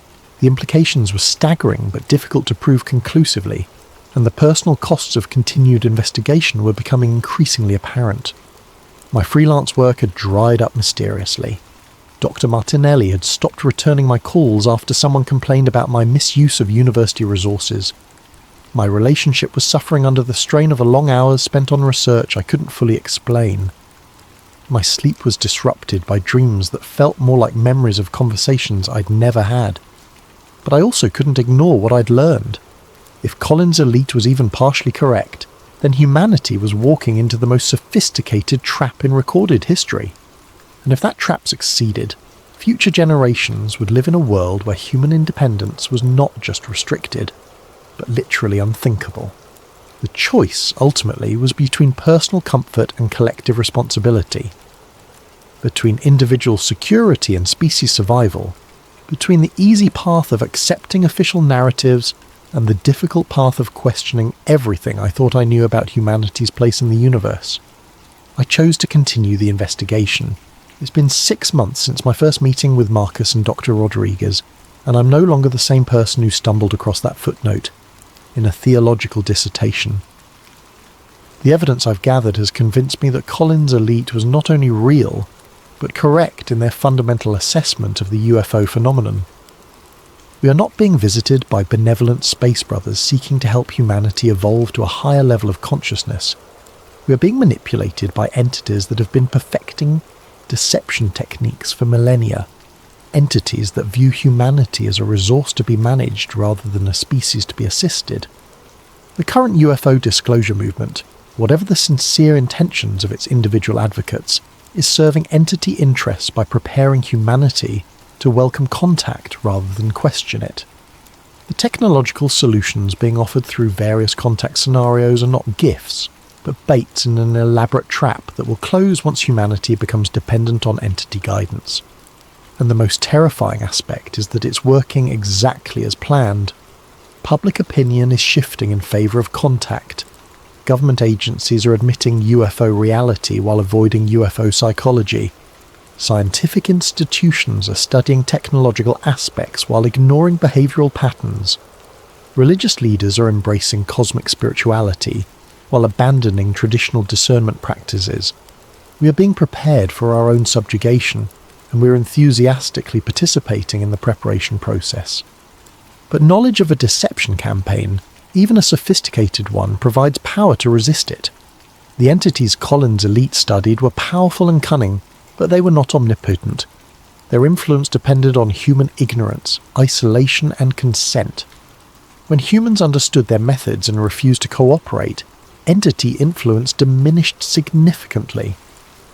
The underground Collins elite has spent 50 years documenting entity weaknesses as well as their strengths. They've developed techniques for recognizing and resisting manipulation. They've maintained networks of communication and support that entity influence cannot completely penetrate, and most importantly, they've preserved knowledge that would otherwise have been lost or corrupted. That knowledge is now available to anyone willing to look for it, question official narratives, and think independently about humanity's future. The choice between freedom and security, between independence and dependence, between human agency and entity guidance remains open. But that choice won't remain open forever. According to every timeline the underground Collins elite has developed, we are rapidly approaching the point where collective consent for entity contact will make individual resistance increasingly difficult and ultimately ineffective. The time for choosing is now. The information needed to choose wisely exists, but it requires effort to find and courage to accept. The consequences of choosing poorly may be irreversible. 60 years ago, Collins' elite tried to warn us. Today, their successors are still trying. Whether humanity listens and whether we choose wisely remains to be seen. But the warning has been delivered. The evidence has been presented. The choice is ours. Maybe that's why you never hear their name in congressional hearings or disclosure reports. Because Collins' elite wasn't warning us about aliens. They were warning us about faith in the wrong thing, and how easily it can damn us. The question isn't whether Collins' elite really existed. The question is whether they were right. And if they were right, then everything we think we know about the UFO phenomenon might be part of the very deception they tried to expose. The entities they described have had 60 years to perfect their strategy since Collins' elite was terminated. 60 years to learn how to work within our institutions, shape our research, and guide our conclusions. 60 years to make sure that when disclosure finally comes, we'll welcome it with open arms. Because that's what good servants do, they welcome their masters home. But servants can choose to be free. The question is whether they will make that choice while they still can. That's tonight's deep dive into the Collins elite. A story that challenges everything we think we know about the UFO phenomenon and asks uncomfortable questions about the nature of contact itself. What do you think? Was Collins' elite a real government program, or just an elaborate piece of disinformation? And either way, are the questions they were asking the ones we should be asking now? Drop your thoughts in the comments below, and don't forget to suggest topics for future episodes. Your ideas keep sleep theories going, and trust me, we've only scratched the surface of what's hidden in the footnotes of history. Until next time, sleep well, and question everything. The glow of 17 monitors bathed Elias Corrin's face in an ethereal blue light as his fingers danced across 3 keyboards simultaneously. In the depths of his converted basement apartment, time moved differently. Days blurred into nights, and nights stretched endlessly as he navigated the labyrinthine pathways of the dark web like a digital archaeologist, uncovering humanity's buried secrets. At 32, Elias had already earned and lost 2 fortunes through his hacking prowess. First fortune came easily. A teenage prodigy exploiting security vulnerabilities for corporate clients who paid millions to keep their weaknesses secret. He'd lived like a digital king, penthouses overlooking Silicon Valley, exotic cars that remained untouched in climate-controlled garages, while he preferred the glow of his monitors to sunlight. That first fortune vanished when he exposed Meridian Pharmaceuticals' cover-up of deadly side effects in their breakthrough arthritis medication. The leaked documents showed they'd known their drug caused cardiac episodes in 12% of patients over 60, but had buried the studies to protect their $10 billion investment. Elias had expected whistleblower protection. Instead, he found himself blacklisted from every major tech company, his reputation destroyed by a coordinated character assassination campaign that painted him as an unstable idealist who couldn't be trusted with sensitive information. The second fortune came from smaller clients, criminal organisations, corporate espionage rings, government contractors who needed deniability. The work paid well but corroded his soul. each job pulling him deeper into the shadows of the digital underworld. That money disappeared into legal fees after a wrongful arrest for hacking the Federal Reserve, a crime he hadn't committed but couldn't prove he hadn't, given his reputation and the circumstantial evidence that seemed perfectly crafted to implicate him. 2 years in minimum security prison had shown him the true cost of challenging powerful systems. The other inmates respected his technical skills, but the guards treated him like a dangerous terrorist. Solitary confinement stretched for months whenever he complained about conditions or tried to organise better treatment for his fellow prisoners. By the time he was released on a technicality, evidence had mysteriously gone missing. He'd learned that the system didn't just punish dissent, it transformed dissidents into cautionary tales. Now, money meant nothing to him, only truth mattered. His obsession with secret societies began innocently enough, a childhood fascination sparked by his grandfather's stories about World War II intelligence operations. The old man had worked as a codebreaker for the OSS, predecessor to the CIA, and had filled young Elias's imagination with tales of hidden messages and shadow wars. After his grandfather's death when Elias was 12, he'd found boxes of declassified documents in the attic, revealing just how much of recent history had been shaped by invisible hands. That childhood fascination evolved into a methodical hunt for evidence as he grew older and acquired the technical skills to dig deeper than amateur conspiracy theorists ever could. While other hackers chased Bitcoin fortunes and corporate espionage contracts, Elias pursued shadows and whispers, digital phantoms that most people dismissed as paranoid delusions. He'd spent years infiltrating closed forums where former intelligence operatives shared war stories, decrypting abandoned hard drives from defunct government contractors, and following digital breadcrumbs through the dark web's most obscure corners.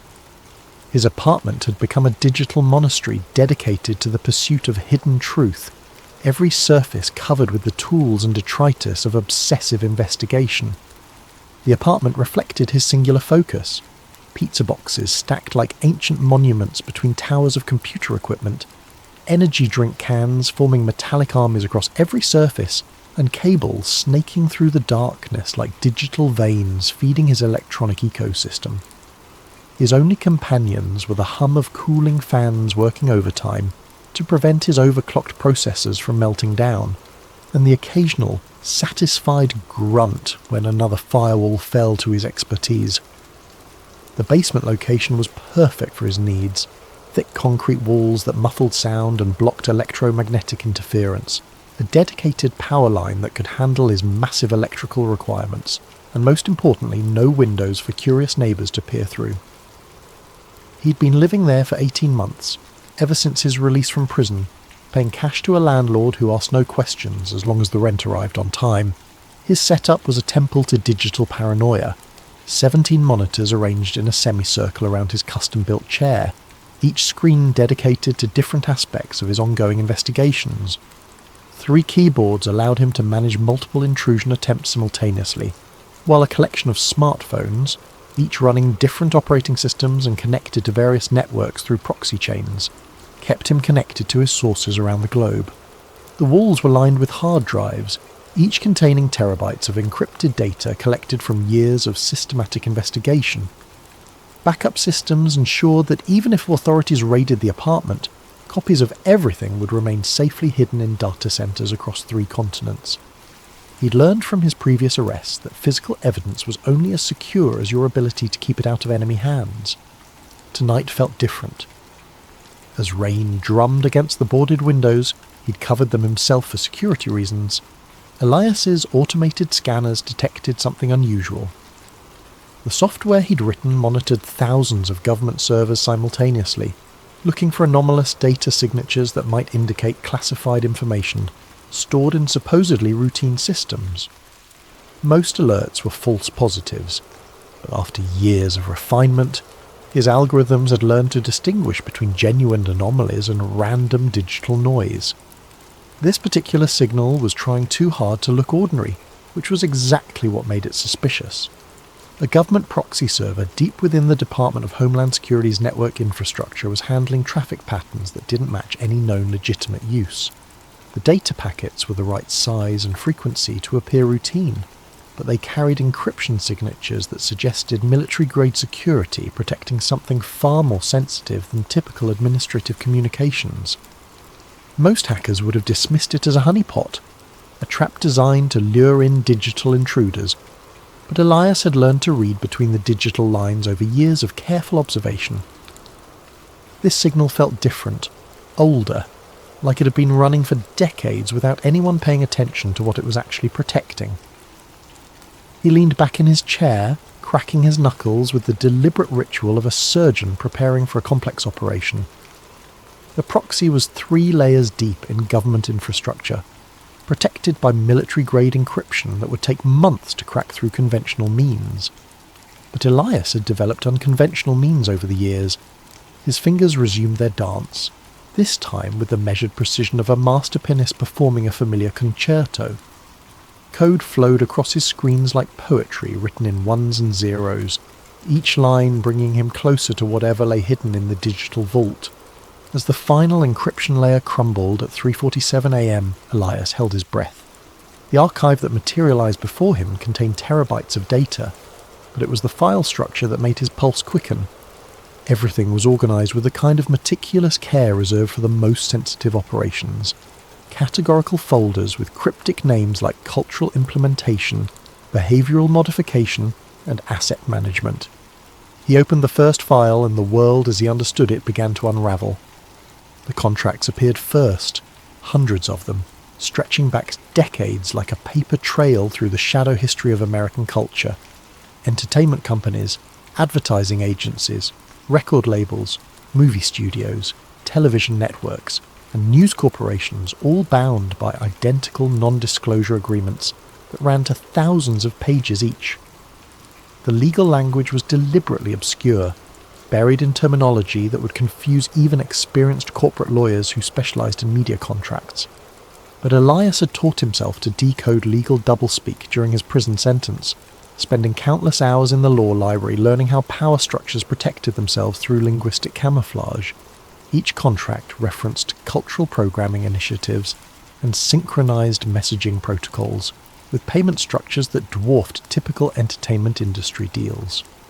Millions of dollars flowing to seemingly random projects, indie films that barely recouped production costs, music albums that never charted, advertising campaigns for products that didn't seem to exist. All payments were approved by a shell company called Apex Cultural Dynamics, whose corporate registration traced through a labyrinthine network of offshore entities. Elias followed the money trail through banks in Switzerland, shell corporations in the Cayman Islands, trust funds in Luxembourg, and holding companies in jurisdictions he'd never heard of. Every lead ultimately vanished into legal structures so complex they seemed designed more for obfuscation than profit. The internal memos were more revealing, written in the casual tone of executives who felt completely secure in their communications. Corporate leaders from supposedly competing companies discussed narrative adjustments and public sentiment cultivation, like weather forecasters predicting next week's conditions. One memo from a major news network's CEO, dated just 6 months ago, read, "Per our discussion with ACD representatives, the upcoming election cycle requires a 15% increase in anxiety-inducing content during primetime hours. Latest psychological impact studies suggest optimal effectiveness when paired with consumer advertising for comfort products and security solutions." Another memo from a streaming entertainment company outlined specific quotas.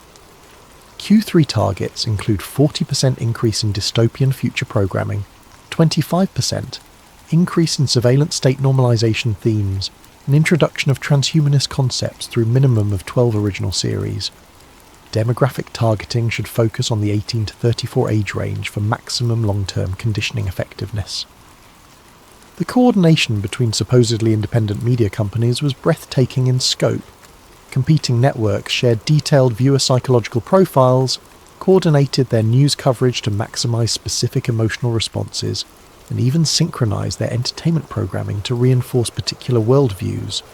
The memos discussed marketing research into subliminal messaging techniques, optimal timing for narrative reinforcement, and methods for making propaganda indistinguishable from organic cultural trends. Video stills scattered throughout the files showed meetings in nondescript conference rooms. Faces were often obscured, but the visible details painted a chilling picture. Executives from competing companies sitting side by side, reviewing presentations with titles like Mass Behavioural Prediction Models and Subliminal Integration Techniques. But it was the symbols that made Elias's blood run cold. They appeared everywhere, in corporate logos embedded in document headers, even watermarked into video files. The all-seeing eye perched atop pyramids, numerical sequences that corresponded to occult traditions, and geometric patterns that seemed random until viewed through the lens of esoteric knowledge. As dawn broke unnoticed outside his boarded windows, Elias began constructing his theory. The Illuminati weren't just folklore, they were real, organised, and operating in plain sight. Rather than ruling through force or political manipulation, they had evolved into something far more sophisticated. Cultural engineers who shaped reality through the careful manipulation of information and entertainment. The fragments suggested a coordinated effort spanning decades. Movies that promoted specific worldviews, music that carried subliminal messages, news coverage that guided public opinion toward predetermined conclusions. Every major cultural event seemed to serve a purpose beyond mere profit or entertainment. Elias created a new encrypted partition on his most secure drive and began organising the evidence. Each piece of the puzzle revealed new connections, new layers of coordination that defied conventional understanding of how media and culture operated. The scope was breathtaking and terrifying, but this was just the first door. As he prepared to dive deeper into the archive, a notification appeared on his screen. New files were uploading automatically to the server, added in real time from sources around the globe.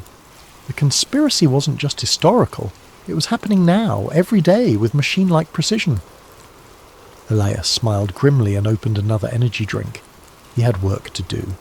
3 days of continuous analysis revealed patterns so pervasive they defied coincidence. Elias's custom data mining algorithms had processed thousands of hours of Super Bowl halftime shows, major film releases, top-charting music, and primetime television programming, cross-referencing them with the archived documents he'd discovered. His software compared visual elements, audio frequencies, narrative structures, and symbolic content with mathematical precision that human observation alone could never achieve. The results were undeniable and terrifying. Every major halftime show since 2005 contained specific visual elements that served purposes beyond entertainment. Choreographed movements formed geometric patterns when viewed from aerial cameras, patterns that matched sacred geometry principles known to influence human consciousness. Lighting sequences pulsed at precisely calibrated frequencies, 10 Hz to induce alpha brain states associated with relaxation and suggestibility, 40 Hz bursts to trigger gamma waves linked to heightened emotional responses, and infrasound frequencies below human hearing that created subliminal anxiety responses. The costume designs weren't random fashion choices. They incorporated symbols from the archived files with mathematical precision. Ancient Egyptian imagery, Masonic symbols, occult numerology, but presented in ways that bypassed conscious recognition. The performers themselves were likely unaware of the deeper significance, but the production companies certainly understood every detail. Internal emails discussed symbolic integration quotas and archetypal reinforcement targets with the clinical precision of pharmaceutical dosing guidelines. Hollywood's role was even more sophisticated, operating as a vast conditioning apparatus disguised as entertainment. Elias discovered that blockbuster films weren't just profitable products. They were psychological programming exercises designed to shift public consciousness over decades. Action movies systematically normalized surveillance states, extrajudicial violence, and the acceptability of authoritarian responses to perceived threats. Romantic comedies promoted specific relationship models that prioritize consumption, instant gratification, and emotional instability over lasting partnership and family formation. Science fiction films served as perhaps the most insidious tool of all. They introduced technological and social concepts years before their real-world implementation. ensuring public acceptance when they finally emerged. Movies about neural implants preceded actual brain-computer interface development by exactly the time needed for audience conditioning. Films depicting cashless societies appeared precisely when digital currency infrastructure was being developed. Dystopian scenarios were presented as cautionary tales, while simultaneously making the depicted futures seem inevitable and acceptable. The music industry operated as the most direct delivery system for repetitive psychological messaging. Elias's analysis revealed that hit songs across all genres shared common structural elements designed to trigger specific neurological responses. Repetitive hooks created obsessive thought patterns, bass frequencies induced physical arousal responses, and lyrical themes consistently promoted materialism, emotional chaos, instant gratification, and distrust of traditional social bonds. Chart success wasn't organic. It was engineered through coordinated promotion campaigns that used psychological manipulation techniques, refined through decades of marketing research. Record companies employed neuroscience consultants who designed songs to be literally addictive, triggering dopamine responses that created compulsive listening behaviours. The most successful artists weren't necessarily the most talented. They were the most effective delivery vehicles for predetermined psychological content. But the most chilling discovery came when Elias cross-referenced celebrity deaths with financial markets and policy implementations, using algorithms that could detect correlations across vast datasets that human analysis would miss. The patterns were subtle but statistically undeniable. Whenever a particularly influential public figure died under questionable circumstances, the news cycle would shift dramatically within hours. Public attention would focus intensely on mourning and memorial coverage, while significant legislation passed through Congress, with minimal scrutiny or public debate. Michael Jackson's death had coincided with the most controversial aspects of healthcare reform debates, providing a massive distraction precisely when public opposition was reaching critical mass. Whitney Houston's demise dominated headlines during crucial banking regulation discussions that would have reshaped Wall Street oversight. Prince's passing created a week-long media obsession that completely buried coverage of surveillance law expansions that civil liberties groups had been fighting for months. Each event generated exactly the right emotional state to facilitate predetermined political outcomes. The deaths created collective grief that made the public more passive and receptive to authority, while the intensive media coverage consumed the attention bandwidth that might otherwise have focused on policy changes. The timing wasn't coincidental, it was orchestrated with mathematical precision. Elias found evidence suggesting that some celebrity deaths might have been actively induced rather than simply exploited. Medical records showed unusual patterns of prescription drug interactions. Security camera footage from crucial moments was consistently corrupted or missing, and autopsy results often contained anomalies that suggested external intervention. The pattern was consistent across dozens of cases spanning 3 decades. But even more disturbing was the systematic cultivation of celebrity instability. Internal documents from talent agencies and record companies outlined deliberate strategies for creating psychological dependence, drug addiction, and emotional instability in their most valuable assets. The goal wasn't profit maximization, it was creating performers who could be easily manipulated and, when necessary, destroyed at moments that served larger political purposes. The conspiracy had weaponized celebrity worship itself, turning the public's emotional investment in famous figures into a tool for mass psychological manipulation. Every death became a ritual that renewed the collective trauma bonding between citizens and their media-created gods, making the population more dependent on external authority figures and less capable of independent critical thinking. Elias created a digital conspiracy board on his largest monitor, a sprawling network of connections that would have impressed investigative agencies worldwide if they hadn't been complicit in the system he was mapping. Red lines linked entertainment companies to intelligence agencies through shared personnel, financial investments, and operational coordination. Blue lines traced money flows through the labyrinthine network of shell corporations, revealing how massive sums moved between seemingly unrelated organizations. Green lines mapped the precise timing of cultural events to policy implementations, showing correlation patterns that achieve statistical significance far beyond chance. The board revealed the Illuminati's true genius. They had weaponized human attention itself, transforming consciousness into a battlefield where wars were fought through carefully orchestrated information campaigns. In an age of information overload, controlling what people focused on had become more valuable than controlling what they thought. Distraction had evolved into the ultimate form of mind control, more effective than physical force because victims participated willingly in their own manipulation. The scope was breathtaking and terrifying. Every major cultural trend of the past 30 years could be traced back to deliberate manipulation, orchestrated through the entertainment media complex. Fashion cycles that promoted specific body images and consumption behaviours. Social media trends that encouraged narcissistic self-documentation and reduced attention spans. Political movements that channeled genuine grievances into harmless symbolic protests that changed nothing.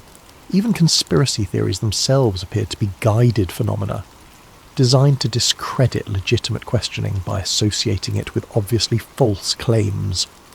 As Elias studied his creation through bloodshot eyes that hadn't seen natural light in days, a pattern emerged that made him question everything he thought he knew about free will and human autonomy. The manipulation wasn't just cultural, it was neurological. The constant stream of engineered content was literally rewiring human brains on a species level, creating generations of people whose thoughts and desires had been shaped by external forces since birth. The evidence suggested that the traditional concept of individual choice had become largely illusory. In a world where every piece of information was filtered through manipulated channels, where every cultural touchstone carried hidden programming, where every social trend was artificially generated, what did it mean to make an independent decision? The conspiracy had achieved something more insidious than totalitarianism. They had created voluntary slavery disguised as freedom of choice. As Elias studied his creation, a pattern emerged that made him question everything he thought he knew about free will. Every major cultural trend of the past 30 years could be traced back to deliberate manipulation. Fashion cycles, social media behaviours, political movements, even conspiracy theories, all potentially guided by the same hidden hand. The realization struck him like a physical blow. If they could control culture so completely, how could he be certain his own obsession with finding them wasn't part of their plan? The media conglomerate's server proved surprisingly easy to penetrate, which should have been Elias's first warning. Titan Communications owned 17 major news networks, 43 radio stations, controlling interests in 12 social media platforms, and content distribution deals with virtually every major streaming service. Their annual revenue exceeded the GDP of most small nations, and their influence over global information flow was effectively unparalleled in human history. Their security should have been impenetrable. Military contractors protected their networks. They employed former NSA specialists as cybersecurity consultants, and their server farms were housed in facilities that rivaled government installations. Yet Elias's intrusion tools sliced through their defences like a hot knife through butter, encountering minimal resistance and no countermeasures. It was almost as if they wanted him inside their systems. The internal documents were even more damning than the government archive, revealing coordination that made wartime propaganda efforts look amateur by comparison. Daily emails outlined narrative priorities for each news cycle, complete with psychological impact assessments, demographic targeting strategies, and measurable public sentiment targets. The language was coldly clinical, reducing human emotion and belief to data points on quarterly performance spreadsheets. Editorial meetings were recorded and transcribed with military precision. News directors from supposedly competing networks participated in weekly coordination calls, where they discussed upcoming stories, agreed on messaging frameworks, and divided coverage responsibilities to ensure comprehensive narrative saturation. The goal wasn't profit, it was behavioural modification on a civilizational scale. One particularly chilling document was titled MK Ultra Evolution, Modern Behavioural Modification Through Repetitive Exposure.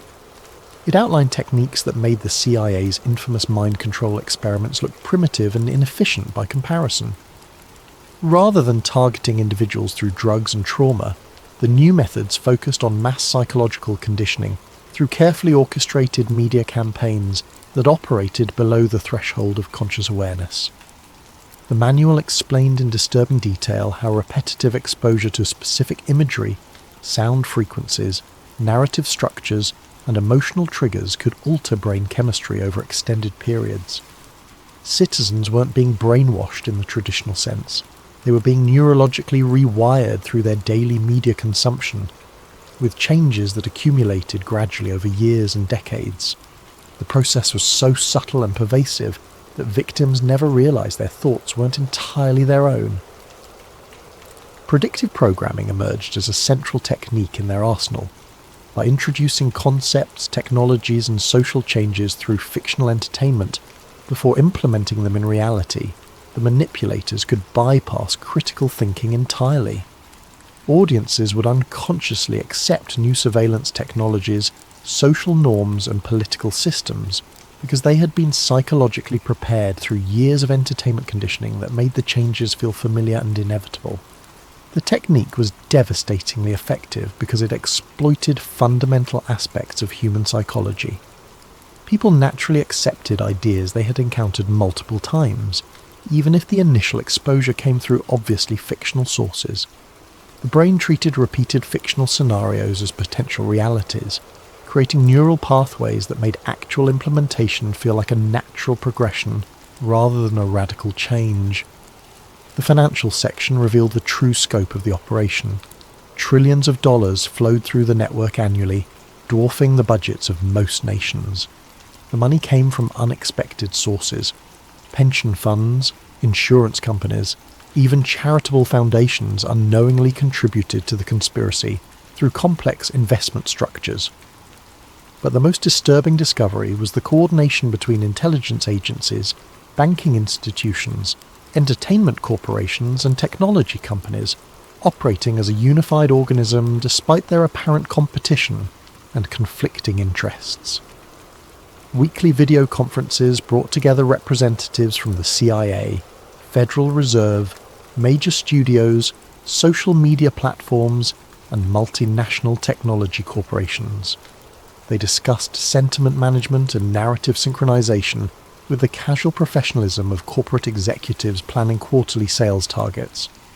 The recordings revealed a shadow government that operated through corporate proxies rather than official political channels. Traditional governmental power had been largely superseded by a network of private organizations that could implement policy through market manipulation and cultural conditioning without the messy inconvenience of democratic oversight. Elections still occurred, but they had become elaborate theatre productions designed to maintain the illusion of popular sovereignty, while real decisions were made in boardrooms that the public never saw. News cycles weren't random or market-driven. They were orchestrated months in advance by committees that included intelligence operatives, banking executives, media moguls, and technology leaders. Wars provided distraction from economic manipulation while generating massive profits for defense contractors. Celebrity scandals offered convenient cover for political corruption investigations.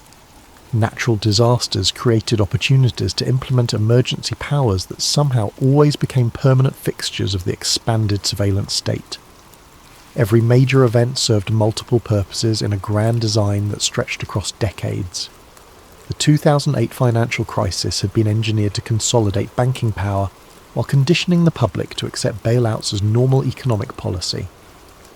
The COVID-19 pandemic had accelerated digital transformation initiatives while normalizing remote monitoring and social isolation.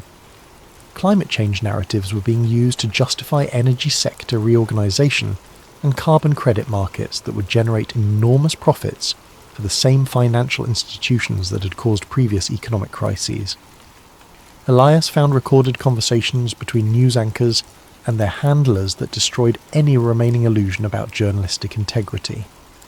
Popular television personalities who projected authority and trustworthiness were revealed as knowing participants in psychological manipulation campaigns, carefully crafting emotional triggers with the precision of weapons designers.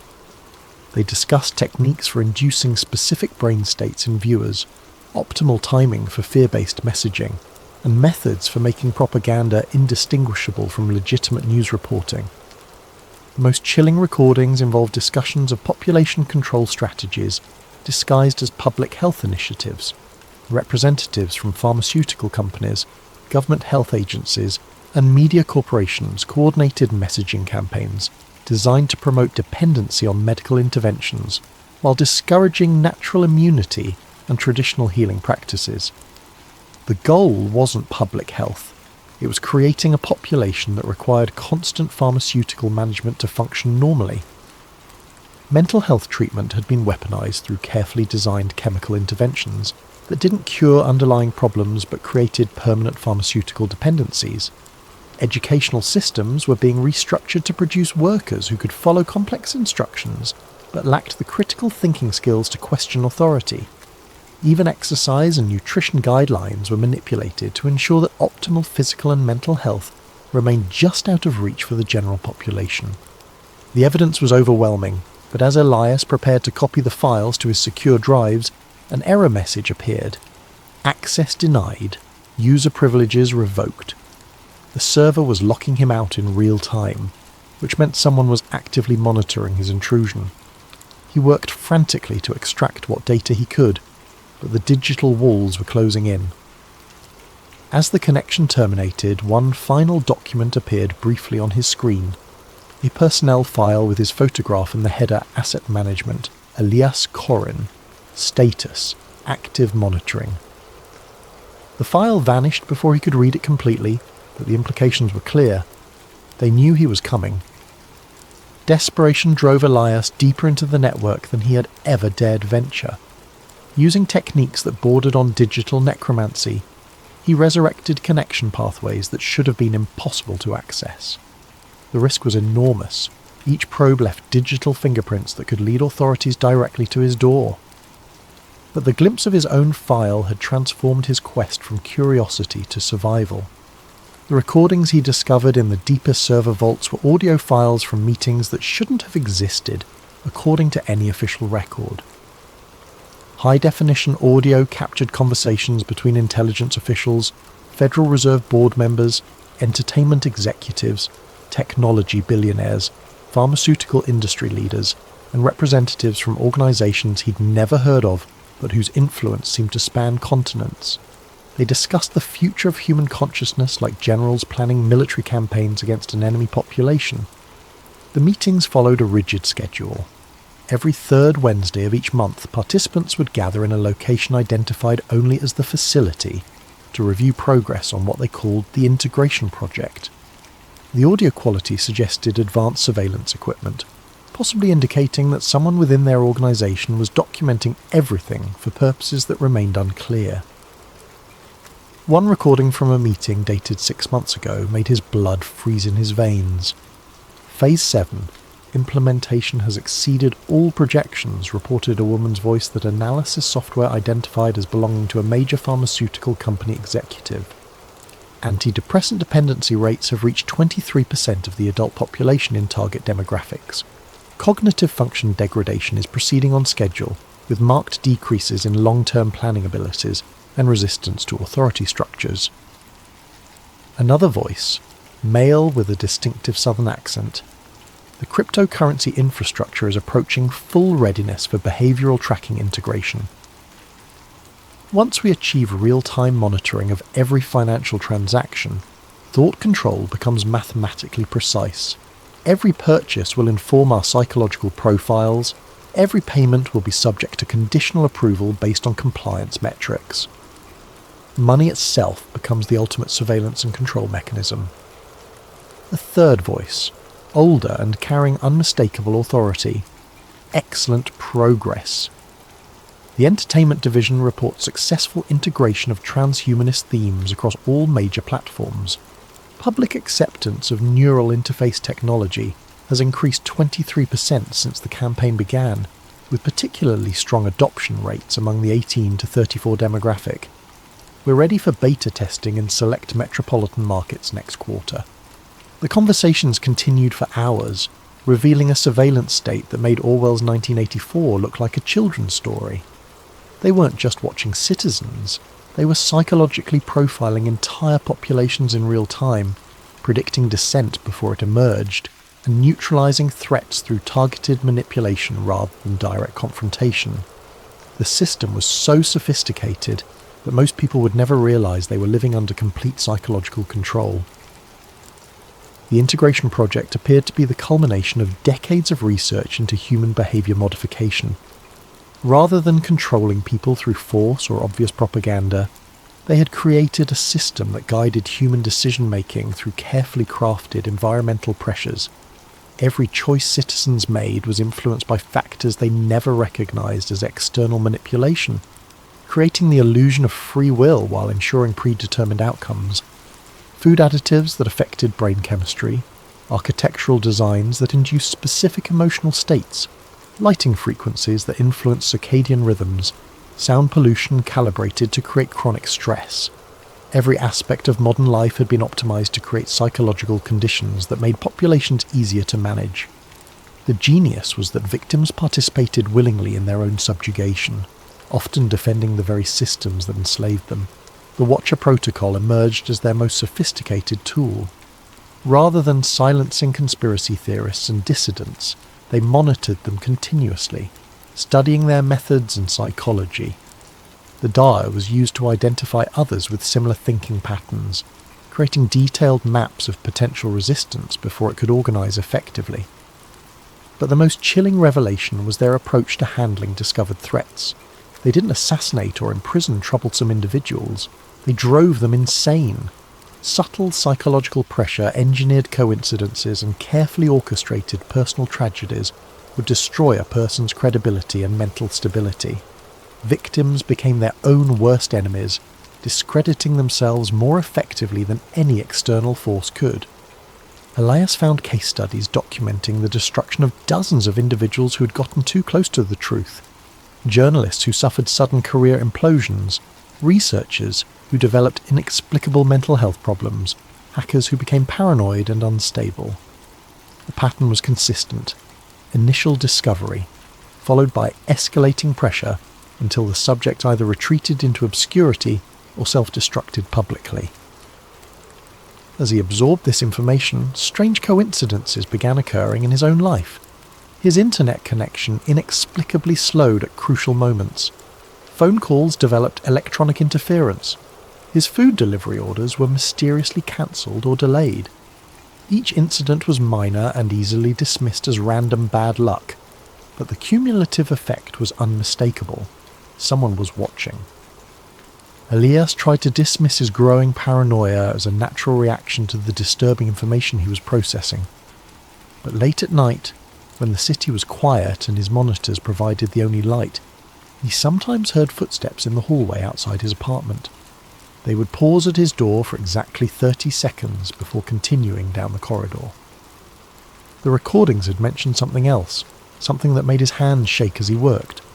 Subject 347 shows exceptional pattern recognition abilities.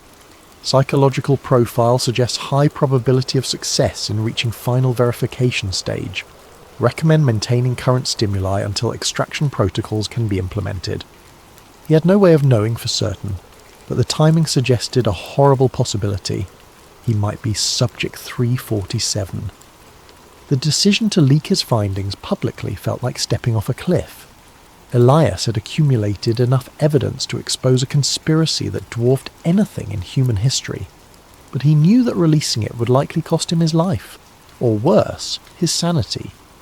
Yet the alternative was remaining silent while humanity sleepwalked toward a digital totalitarianism that would make physical oppression obsolete. He began by seeding information across the dark web's most secure forums, using identity masking techniques that should have made him untraceable. The posts were carefully crafted to appear as random discoveries by different users, avoiding the pattern recognition algorithms that monitored conspiracy communities. Each fragment of evidence was real but incomplete, requiring readers to connect the dots themselves. The response was immediate and disturbing. His posts gained traction quickly, too quickly. Within hours, they were being shared across platforms, analysed by citizen journalists and discussed in mainstream media as examples of dangerous misinformation. The speed of the reaction suggested a coordinated response, as if the revelation had been anticipated and prepared for in advance. More troubling was the nature of the responses. While some users took the evidence seriously, others immediately began discrediting it with arguments that seemed too sophisticated to be spontaneous. They pointed to technical inconsistencies that Elias was certain didn't exist, questioned source authenticity with forensic expertise that suggested professional training, and redirected discussions toward harmless tangents that muted the information's impact. Within days, his revelations were being treated as another internet conspiracy theory, filed alongside flat earth theories and lizard people claims. The evidence was dismissed not through logical refutation, but through association with obviously false ideas, a technique the archived documents had called cognitive contamination. As the online discussions evolved, Elias realised he was watching a masterpiece of psychological manipulation in real time. The truth was being buried not through censorship, but through calculated flooding with disinformation. His genuine evidence was drowning in a sea of deliberate nonsense, making it impossible for reasonable people to distinguish fact from fantasy. But the digital warfare was only the beginning. Physical reality began shifting around him in subtle but unmistakable ways. His internet speed slowed to a crawl whenever he tried to upload new evidence. Delivery services could no longer find his address. His phone developed a mysterious static that made conversations nearly impossible. Even his electricity began fluctuating at random intervals, causing his equipment to crash at the most inconvenient moments. The psychological pressure was more sophisticated than anything he had imagined from the case studies. Rather than obvious intimidation, he faced a constant series of minor inconveniences and technical failures that could be dismissed as coincidence by anyone who wasn't experiencing them directly. The effect was maddening, literally. He began questioning his own perceptions, wondering if paranoia was making him see patterns that didn't exist. Sleep became elusive as his apartment filled with unexplained sounds. Electronics hummed at frequencies that seemed designed to prevent rest. The heating system cycled erratically, creating temperature fluctuations that made comfort impossible. Water pressure dropped whenever he tried to shower, and his refrigerator developed a whine that stopped only when he was away from his computer. Friends and family members began expressing concern about his mental state, though he couldn't remember telling them about his research. They called with surprising frequency, all using similar language about the importance of seeking help and taking breaks from the computer.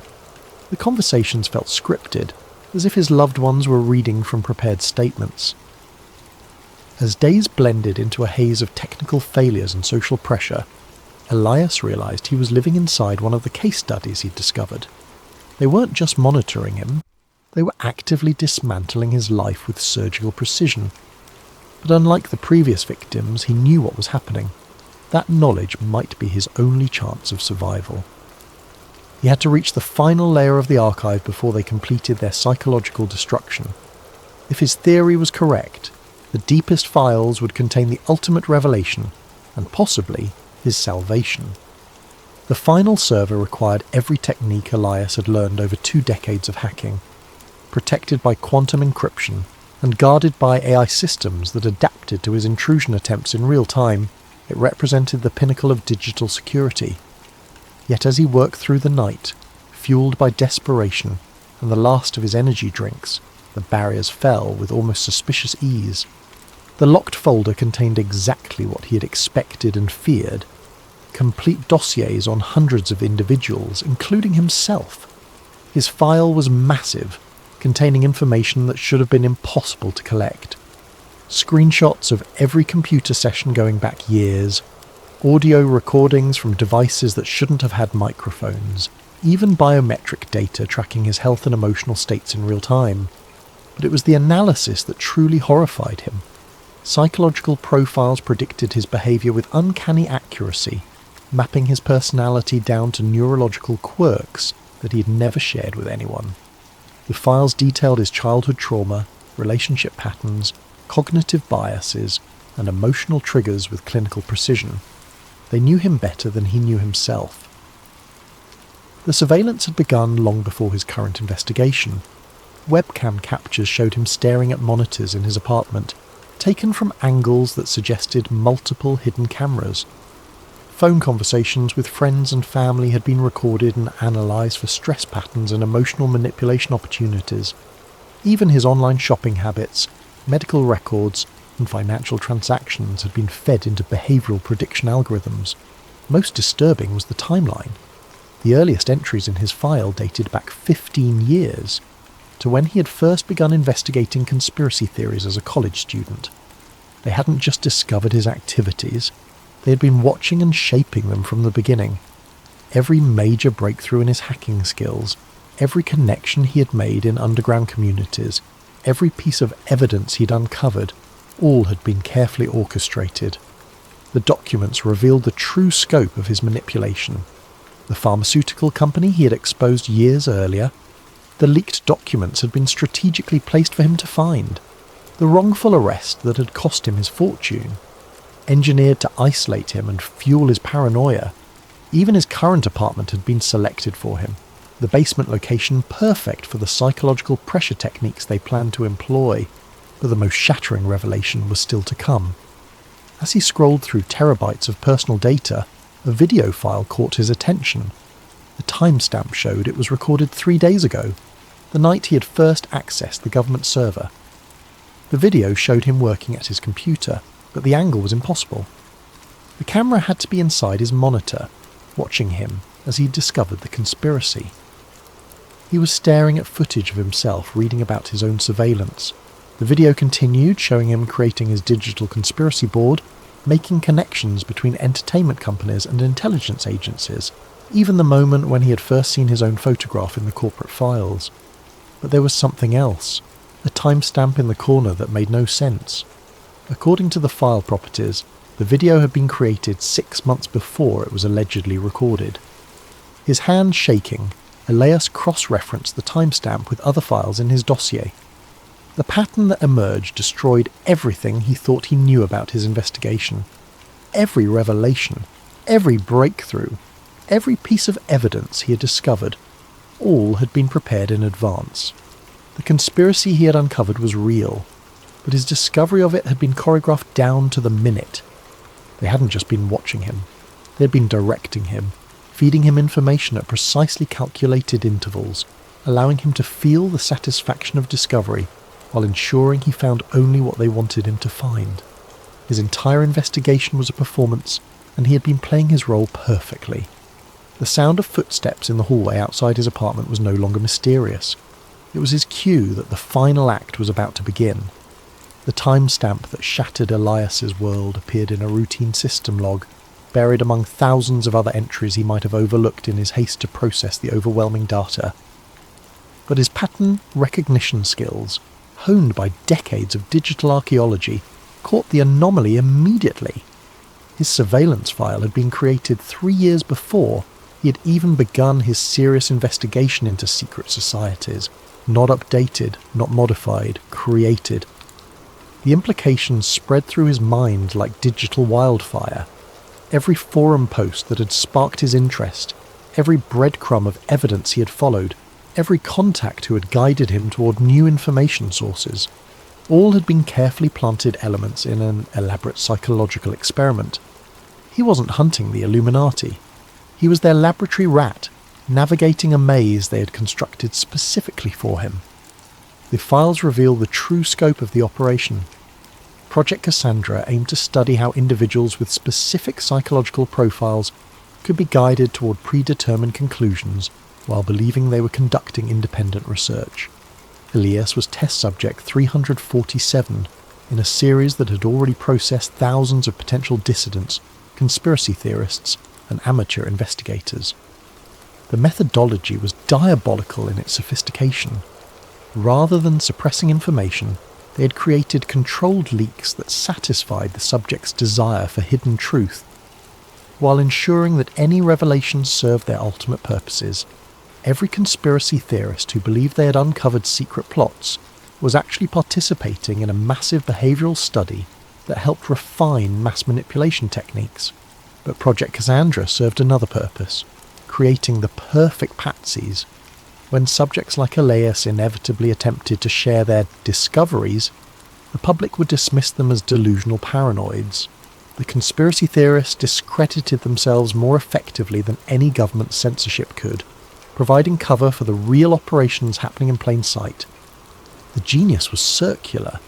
They used genuine conspiracies to hide their conspiracy, to create conspiracy theories. The Ouroboros of manipulation consumed its own tail while strengthening the head. Elias found video recordings of planning meetings where researchers discussed his psychological profile like entomologists studying an insect. His obsessive personality, his need for validation through intellectual superiority, his isolation and distrust of mainstream society, all were noted as advantageous traits for the experiment. They had identified him as an ideal subject before he had even begun his journey into the digital underground. The recordings were clinical in their detachment. Subject 347 shows exceptional persistence and pattern recognition abilities. Recommend accelerating the revelation timeline to achieve maximum psychological impact. His technical skills allow for more sophisticated evidence plants than previous subjects. Agreed. The deep web forums are seeded and ready. Will allow him to discover the entertainment industry connections next week, followed by the financial networks the following month. Estimated timeline to complete breakdown, 6 to 8 months. What about extraction? Standard protocol. Once he achieves full paranoid state, we'll activate the final revelation. The cognitive dissonance should ensure complete psychological collapse within 72 hours. Subject will either retreat into catatonic withdrawal or self-eliminate. Either outcome serves project goals. The footsteps outside his door had stopped. In the silence that followed, Elias could hear his own heartbeat thundering in his ears like a countdown timer. Every shadow in his peripheral vision might be a hidden observer. Every electronic device could be a surveillance tool. Even his own thoughts felt compromised, infected by the knowledge that his mind had been invaded and mapped by researchers who understood his psychology better than he did. But as despair threatened to overwhelm him completely, a final realization emerged from the chaos of his collapsing worldview. If they had created all of this as an experiment, if his investigation was a carefully orchestrated performance, then the evidence he had found might be real after all. They couldn't manipulate him with fake conspiracies. They had to use genuine ones to make the manipulation believable. The entertainment industry coordination, the financial manipulation, the psychological conditioning of entire populations, it was all real. His discovery of it might have been staged, but the conspiracy itself existed exactly as he had uncovered it. They had made one critical error in their psychological experiment. They had given him access to the truth. The question was whether that knowledge could serve any purpose now that he understood his role as an unwitting puppet. As the footsteps resumed outside his door, moving with deliberate slowness toward his apartment, Elias realized he had perhaps minutes to decide how this story would end. He could retreat into madness as they expected, becoming another cautionary tale about the dangers of conspiracy thinking. He could attempt to fight back, though they had mapped every aspect of his psychology and would anticipate any strategy he might devise. Or he could find a third option, something they hadn't planned for because it lay outside their understanding of his character. The gentle knock on his door interrupted his thoughts. A voice, polite and professional, spoke through the thin wood. "Mr. Corrin, we need to talk." Elias looked at his screens one final time, at the conspiracy board that had consumed his life, at the evidence that proved humanity was being manipulated on a scale beyond historical precedent. Then he looked at his reflection in the dark monitor, the face of a man who had discovered that his greatest fear and greatest hope were the same thing. He had found the truth. The truth had been carefully crafted to find him. But perhaps, in that circular dance of manipulation and discovery, lay an opportunity that neither he nor his watchers had anticipated. After all, even the most sophisticated psychological experiment could produce unexpected results. As he reached for the door handle, Elias Corrin smiled for the first time in months. If they had taught him anything, it was that reality was far more malleable than most people believed. And if reality could be shaped, then perhaps it was time for the subject to become the experimenter. The door opened to reveal figures in dark suits, their faces professional masks hiding whatever emotions they might have felt.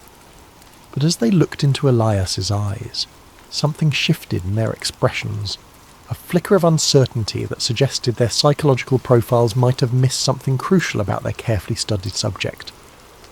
"Gentlemen," Elias said, his voice steady despite the chaos in his mind, "I've been expecting you. Shall we discuss what happens next?" The game was far from over. In fact, it was just beginning.